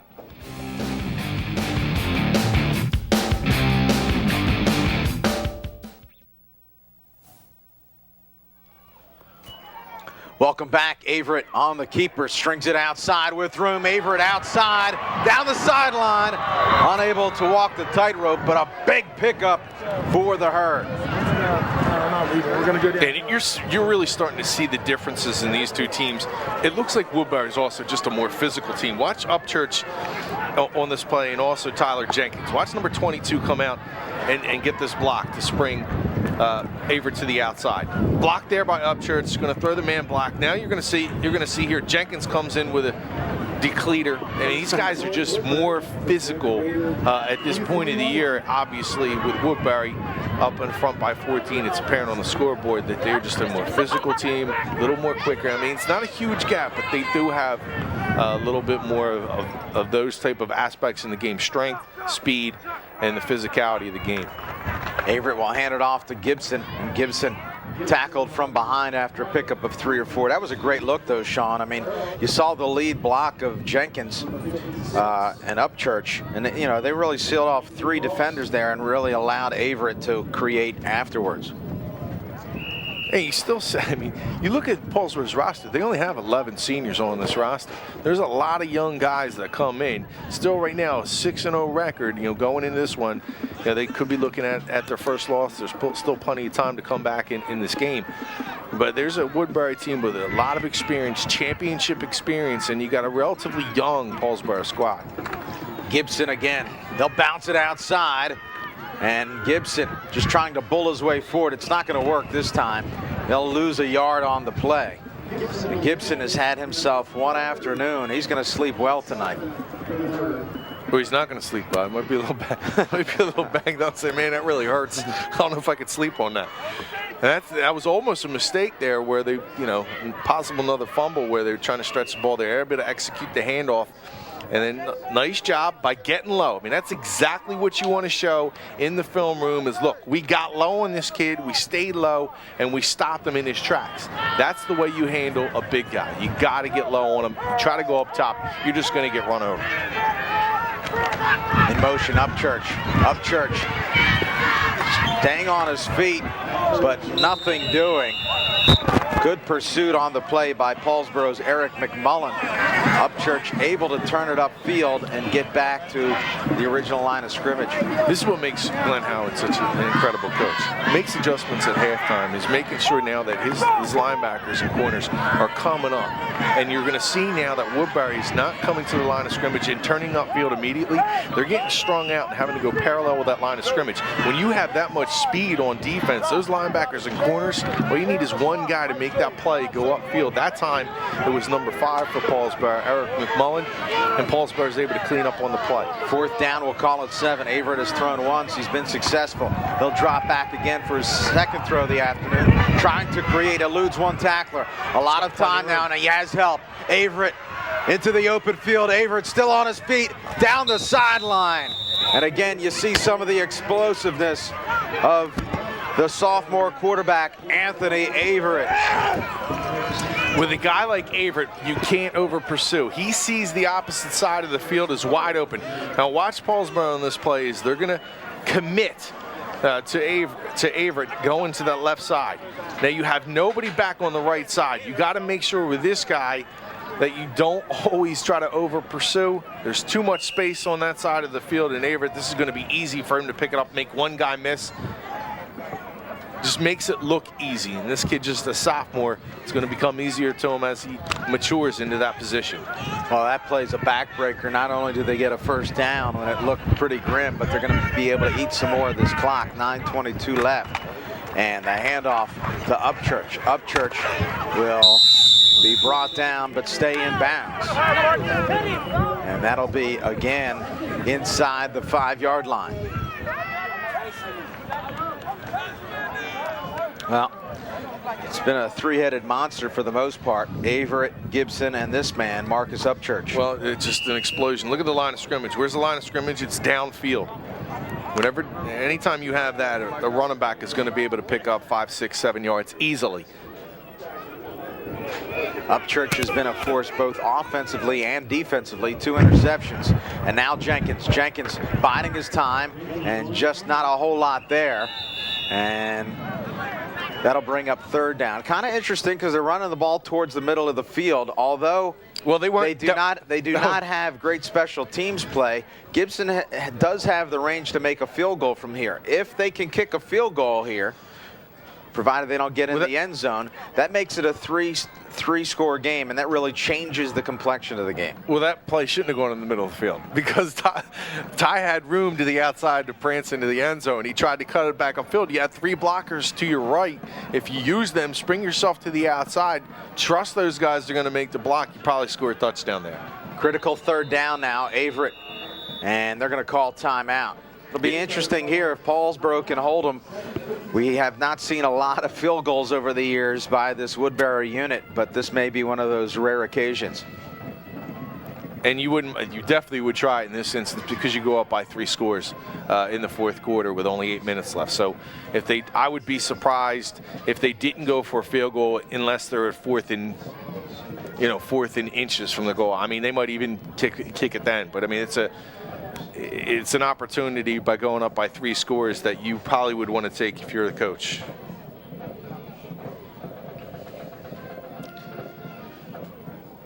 Coach Howard trying to implore his team. Especially, I mean, this is a tough spot for your defense. You're thinking Gibson up front, but they've had some success with Averett going along the outside or Upchurch. So you can't really sell out at any spot, but I think you sell out right certainly here against the run. I mean, I don't think you're going to see Averett pass the football. We had an opportunity to take a look at Glenn Howard. What a storied career he has had as a coach here. Overall record of 222 and just 38 losses here at Paulsboro High School. Some heady stuff for the head coach, Glenn Howard. Fourth down, Averett. They'll string it outside, cuts it back in, and Averett will be stopped shy of the goal line. So it's decision time now for the Woodbury Thundering Herd. This will be a tough angle for Gibson should they attempt a field goal. A little surprised that they went to the outside. Well, they're looking for a touchdown from Averett and think that they can go here along the right side of that offensive line. And nice job. I mean, that time there, you do a great job on that play. That was Brandon Keene who comes up, sheds a block, forces Averett to cut back into the teeth of the defense, and the linebackers are able to make the stop. Fourth down and goal. Ball at about the 1.5-yard line. Just over 7 minutes left. Averett hands off to Gibson. Gibson pushes forward, and that was just too easy for Karan Gibson.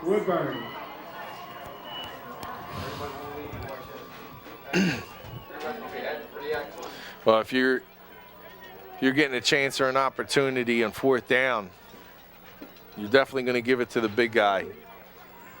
Put it on his shoulders.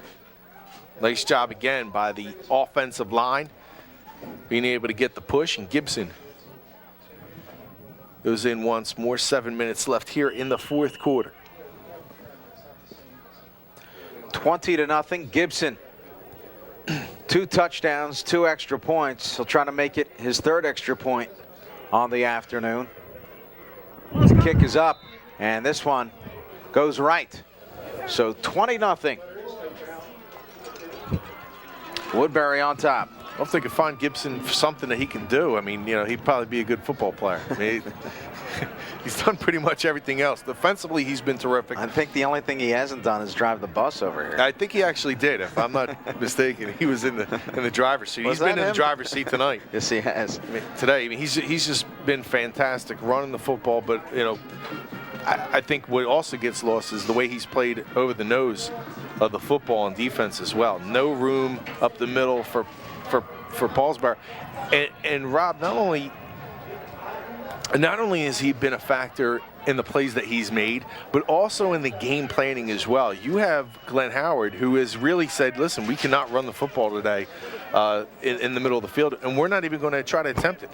And that has his game plan today coming in was, hey, listen, we're going to need to throw the ball. We're not going to be able to run. Gibson's too good in the middle. The defensive line's too good. So he has altered this game even before it started with the game planning of Glenn Howard and Paulsboro. Because Glenn Howard likes to run the football. It's not something that he doesn't want to have done, but they came in thinking, here's what we can do. We're going to need to be successful at it. Last night, West Deptford and Haddonfield both with victories. Their records 7-0 and 6-1 respectively. West Deptford with a win earlier in the year over Haddonfield, so in the driver's seat for the Liberty division, and now Woodbury with the win over Paulsboro in the driver's seat for the Patriot division crown. Lindenwold with just one loss, but with an overall mark of 2-4, certainly not in the same class as these two teams. A short kick here, and you know, Woodbury has illustrated that they can flex their muscles defensively. They are content to yield the field position to Paulsboro and not give up the big play on the kick return. Well, if you're looking at South Jersey and the records for Group 1, the team that sits atop with the 7-0 spot is Pennsville. Oh, it'll certainly be an interesting year again come postseason. We're not too far away from that. I don't know, Shawn. Maybe we're getting older, but it seems like the years just go quicker.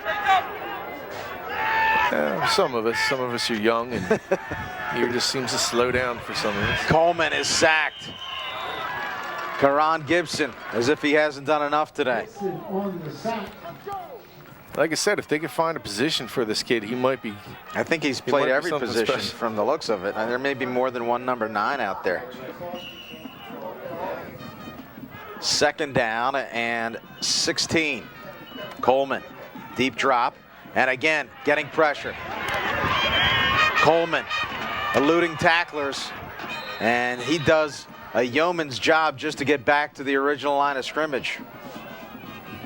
Too much pressure, and we're going to take a look at the last sack by Gibson. The penetration, again, too great, and you have the spry senior, fleet of foot, 255 pounds, coming to make an attack on that. This time Coleman trips himself up, and it's been that kind of afternoon for the Red Raiders. Shawn, we haven't seen that type of afternoon here for the home team in a very long time.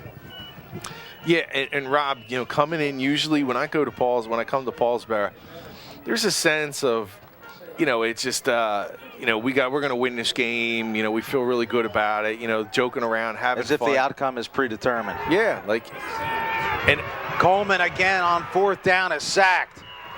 4 plays, 4 losses, and Woodbury, if there was any question, is in control of this football game with 5:22 left. And people start to head for the exits. And I'm not talking about the coaches. Obviously, Glenn Howard and those guys don't believe in that. I mean, they go about their business the right way and don't try to think the outcome is predetermined at all. But when you usually come here, we're talking with some of the fans and, you know, people around. Today was just a different sense. It almost was a predetermined outcome that they were going to lose. And that's not something that I've seen here in a very long time. Looking at the product right now on the field and the difference and disparities between these two teams, I now see what they're saying. This Woodbury team is really a good football team. And I would say, even though they might not be number 1 when it's said and done in PowerPoints, they're going to be the team to beat. Jenkins. And Jenkins will be stopped. Maybe a loss of 1 or so.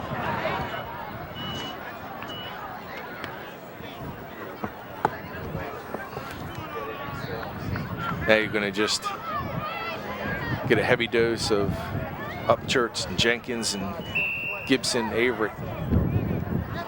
Try to eat away the 4:50 left on the clock. Second down. It's funny, some may even say this has so far been a kind of a down year for Paulsboro, and they still come into the game undefeated. That is the burden of high expectations. Averett. Still on his feet, Averett. Ball's out. But recovered by Woodbury. It looked like James Johnson might have jumped on there, number 3 for Woodbury, although the ball did come out. And that'll pick up additional yardage here for Woodbury. So the breaks continue for the Herd. And it looks like we're going to have a measurement. here Avery's just going to follow his lead blockers. Not a bad guy to have in front of you is Gibson in that offensive line. Look at the job by that offensive line, too. I mean, they have just been absolutely fantastic today. See Michael Page, number 53, number 76, Larry Gaines. We've seen Amir Petros on both sides, Teddy Johnson on both sides of the ball, doing a really nice job. So this is a team that has been absolutely dominant in the transfers. Brandon Bryant having himself a good game, 6-foot junior.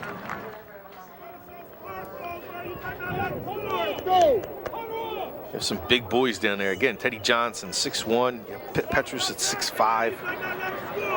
Big Larry Gaines, 5'11", 230, a senior.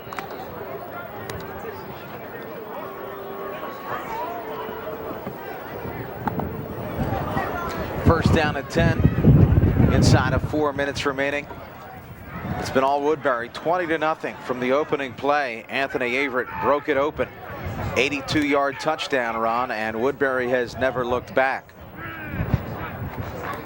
The pitch, Upchurch, and he's hit by Calvin Johnson after, again, a short pickup. Johnson, a junior. You're going to hear most of these names again next year because there's a lot of young Paulsboro players that will make an impact in 2011. Here, Upchurch trying to get to the outside, and coming up making a nice stick is Calvin Johnson. See 68, big Nick Curl. Been in on a few plays, but overall that defensive line has not performed well as an entire unit. The handoff, and Upchurch brought down. They'll be shy of the first down. Clock will continue to move, as does this Woodbury offense. And what you're going to see, Curl number 60, I don't know if you can see him here, but he's double teamed, and you're getting two bodies on him. You're going after and attacking the best defensive player. He's not able to shed the blocker, and plenty of space for Upchurch and company to run.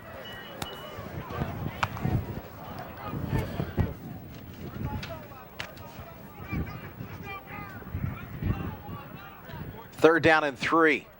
Gibson again, your lone back.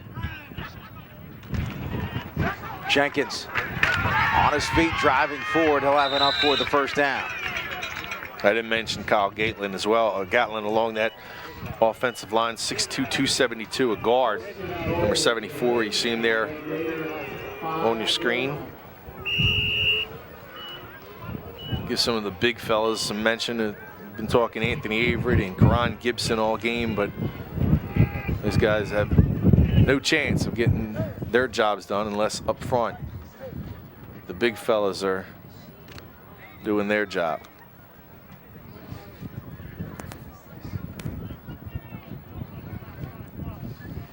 First down and goal. Jenkins finds a seam and the push and the touchdown. Well, that'll put the exclamation mark on this one, as Woodbury now on top 26-0. And there's a penalty flag here. It looked to be after the play, so I'm not sure that they will take the points off the scoreboard here. We'll go down to the field and see.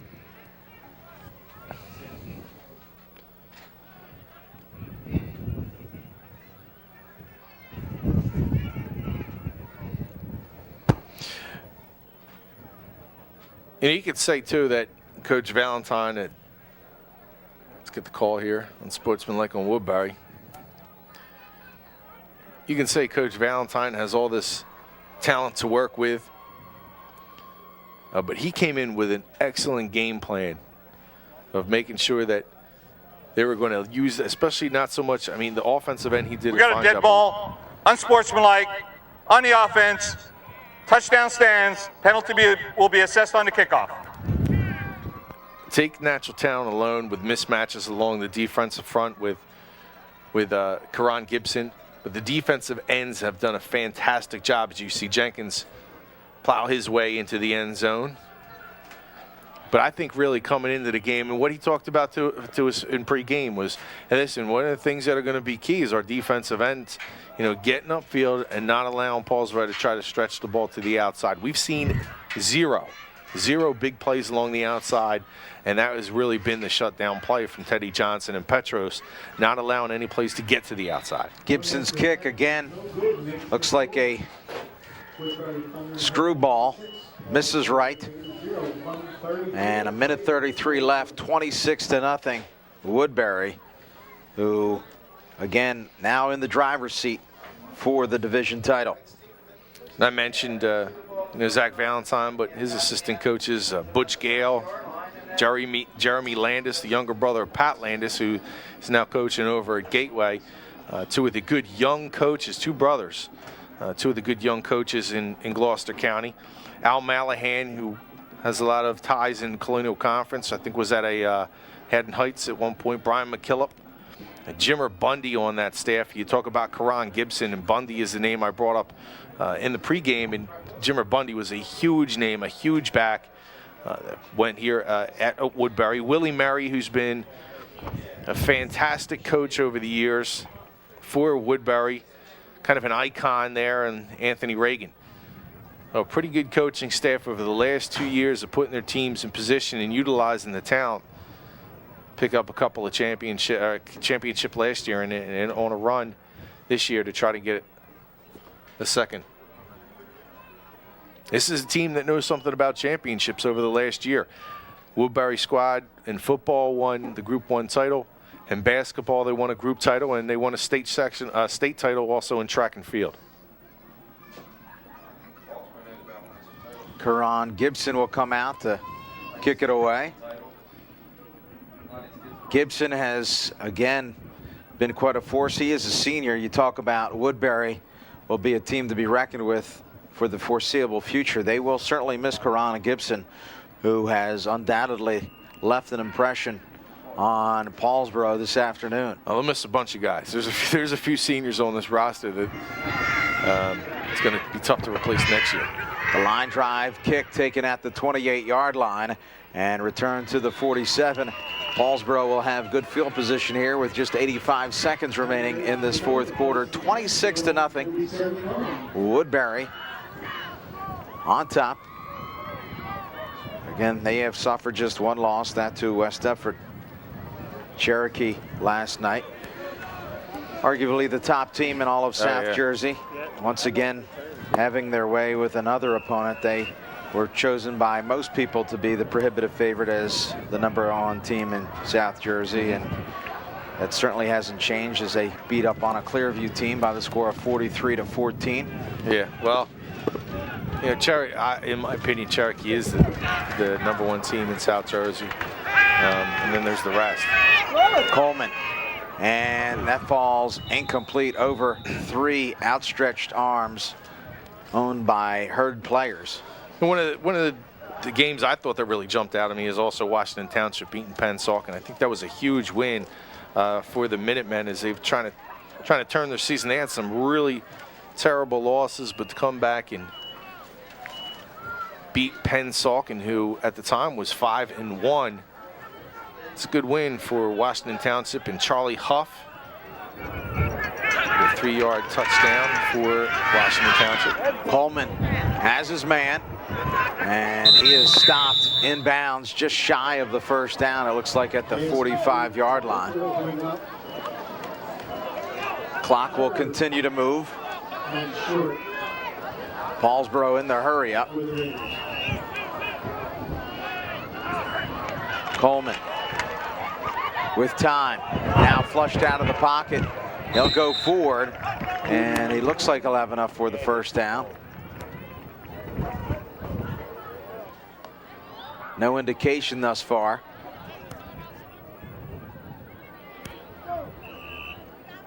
I guess they're going to call for a measurement. No, first down. So clock will stop as they move the change. 37 seconds left.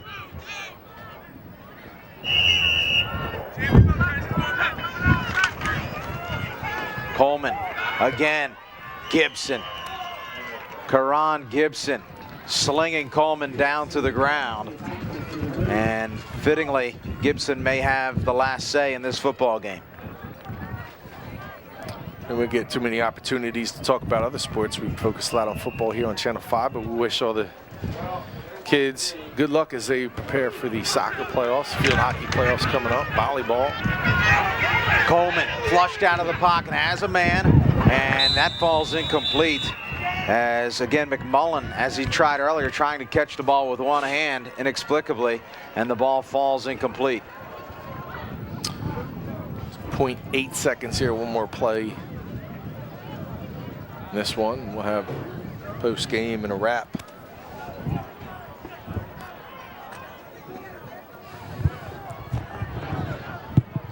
Last play of the football game, 26-0. Woodbury on top. Coleman from midfield. He'll throw underneath. On his feet, McMullen. McMullen still going forward.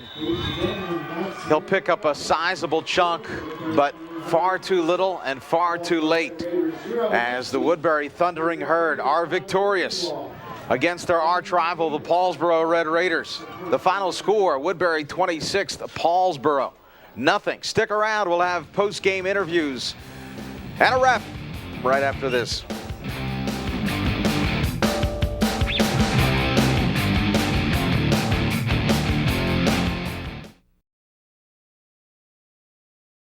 Welcome back to Paulsboro High School. Woodbury victorious 26-0. Rob Christ here with winning head coach Zach Valentine. And coach, I tell you, we've done a lot of football games here from Paulsboro.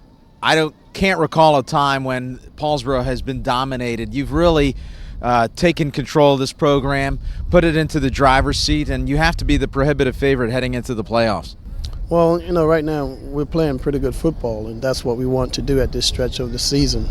You know, hats off to the kids, the way they played.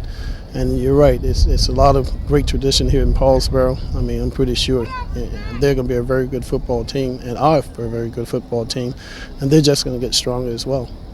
You know, you started off the game with a lightning strike, Anthony Averett, 82-yard touchdown run. Obviously, you know, that's the way that you diagram it, but in no means can you expect that. Talk about what that did to the confidence of your football team. Well, anytime you score, you know, it gives you great confidence, and we were fortunate to score on the play, and fortunate that the ball was in Anthony's hand, and with the speed that he has.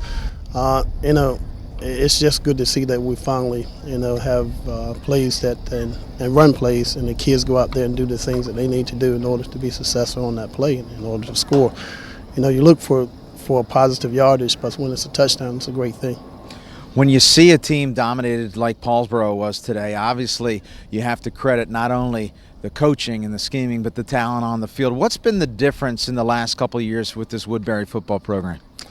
Well, I think that when the kids want it more than the coaching staff do, then it becomes a much easier task to teach.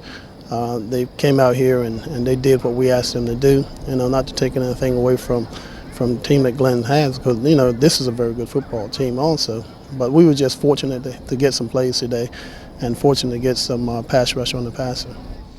This is a team that very well may face Paulsboro again in the playoffs. You beat them twice last year. You beat them again this year.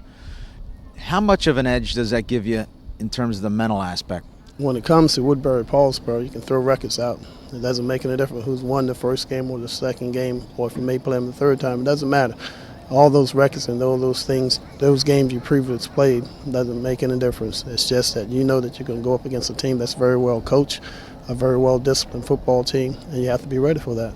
Well, that's one of the great things that why we enjoy coming out and watching this football game each and every year. You talk about the great coaching of Glenn Howard, but I know you're being humble. Always a great job, Coach Valentine.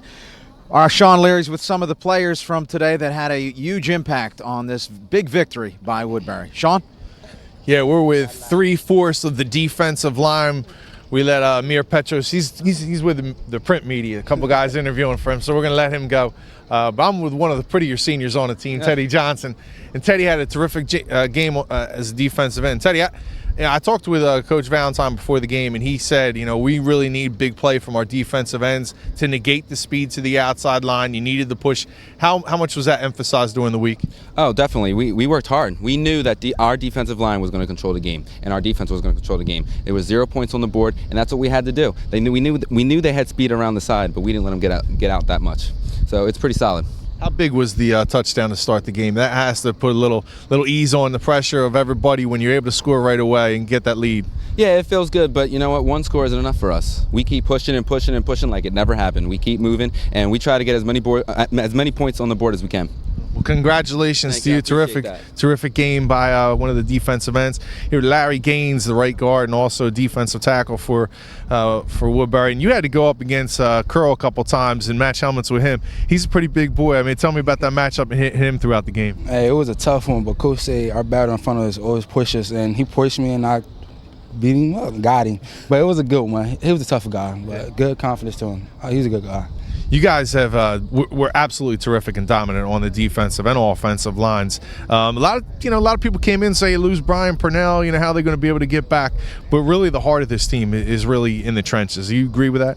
Yeah, we're a team that we come from the bottom and work up. And Purnell, Dashawn, all the team that left last year pushed us and told us that we could do good next year, and we're doing good right now to prove it. When you come into this season as defending champions, what's the difference now? I mean, you guys, everyone's looking for you, trying to hunt you down.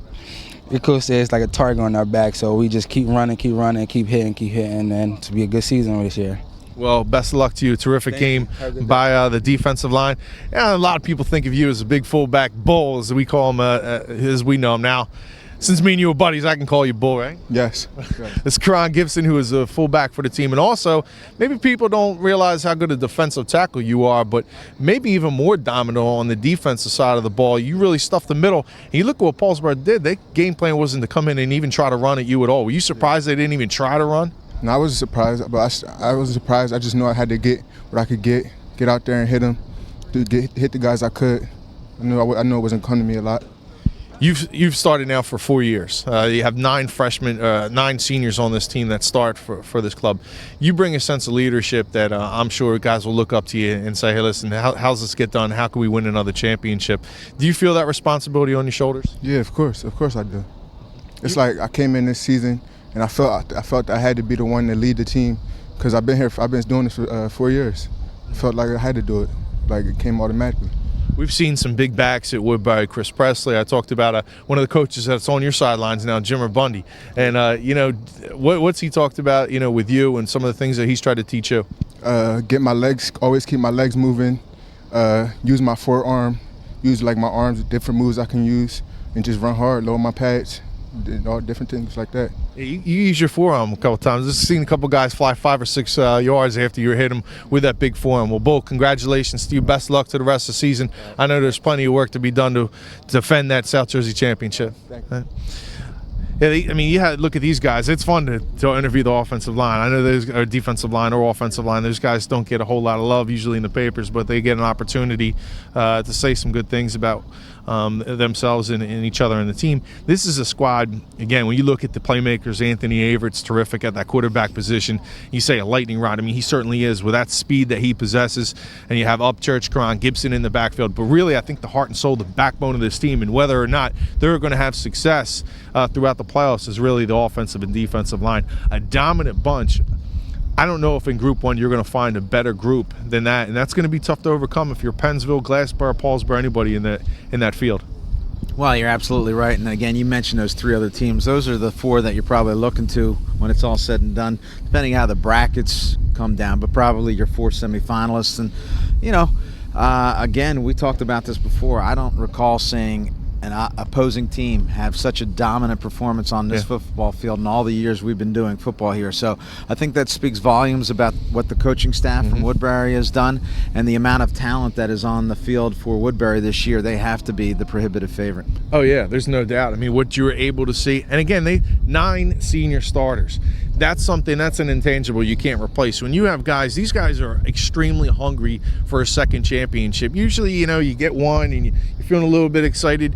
If you're not one of the Paulsboros or someone who gets it and is expected to get it every year, there's no letdown in this group. Last year, they won 3 championships, one in fall, winter, and spring.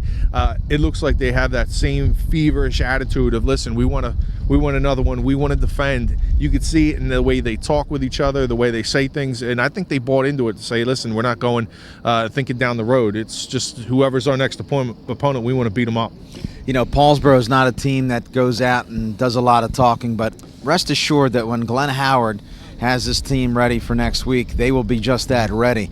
And also, should these two teams meet again, I can guarantee you that this Paulsboro team will come out with a tremendous amount of fight. It should be an interesting football game, but we're getting way ahead of ourselves. Undoubtedly, Woodbury will make it to the playoffs, as will Paulsboro. We'll see how it shakes out as the postseason evolves.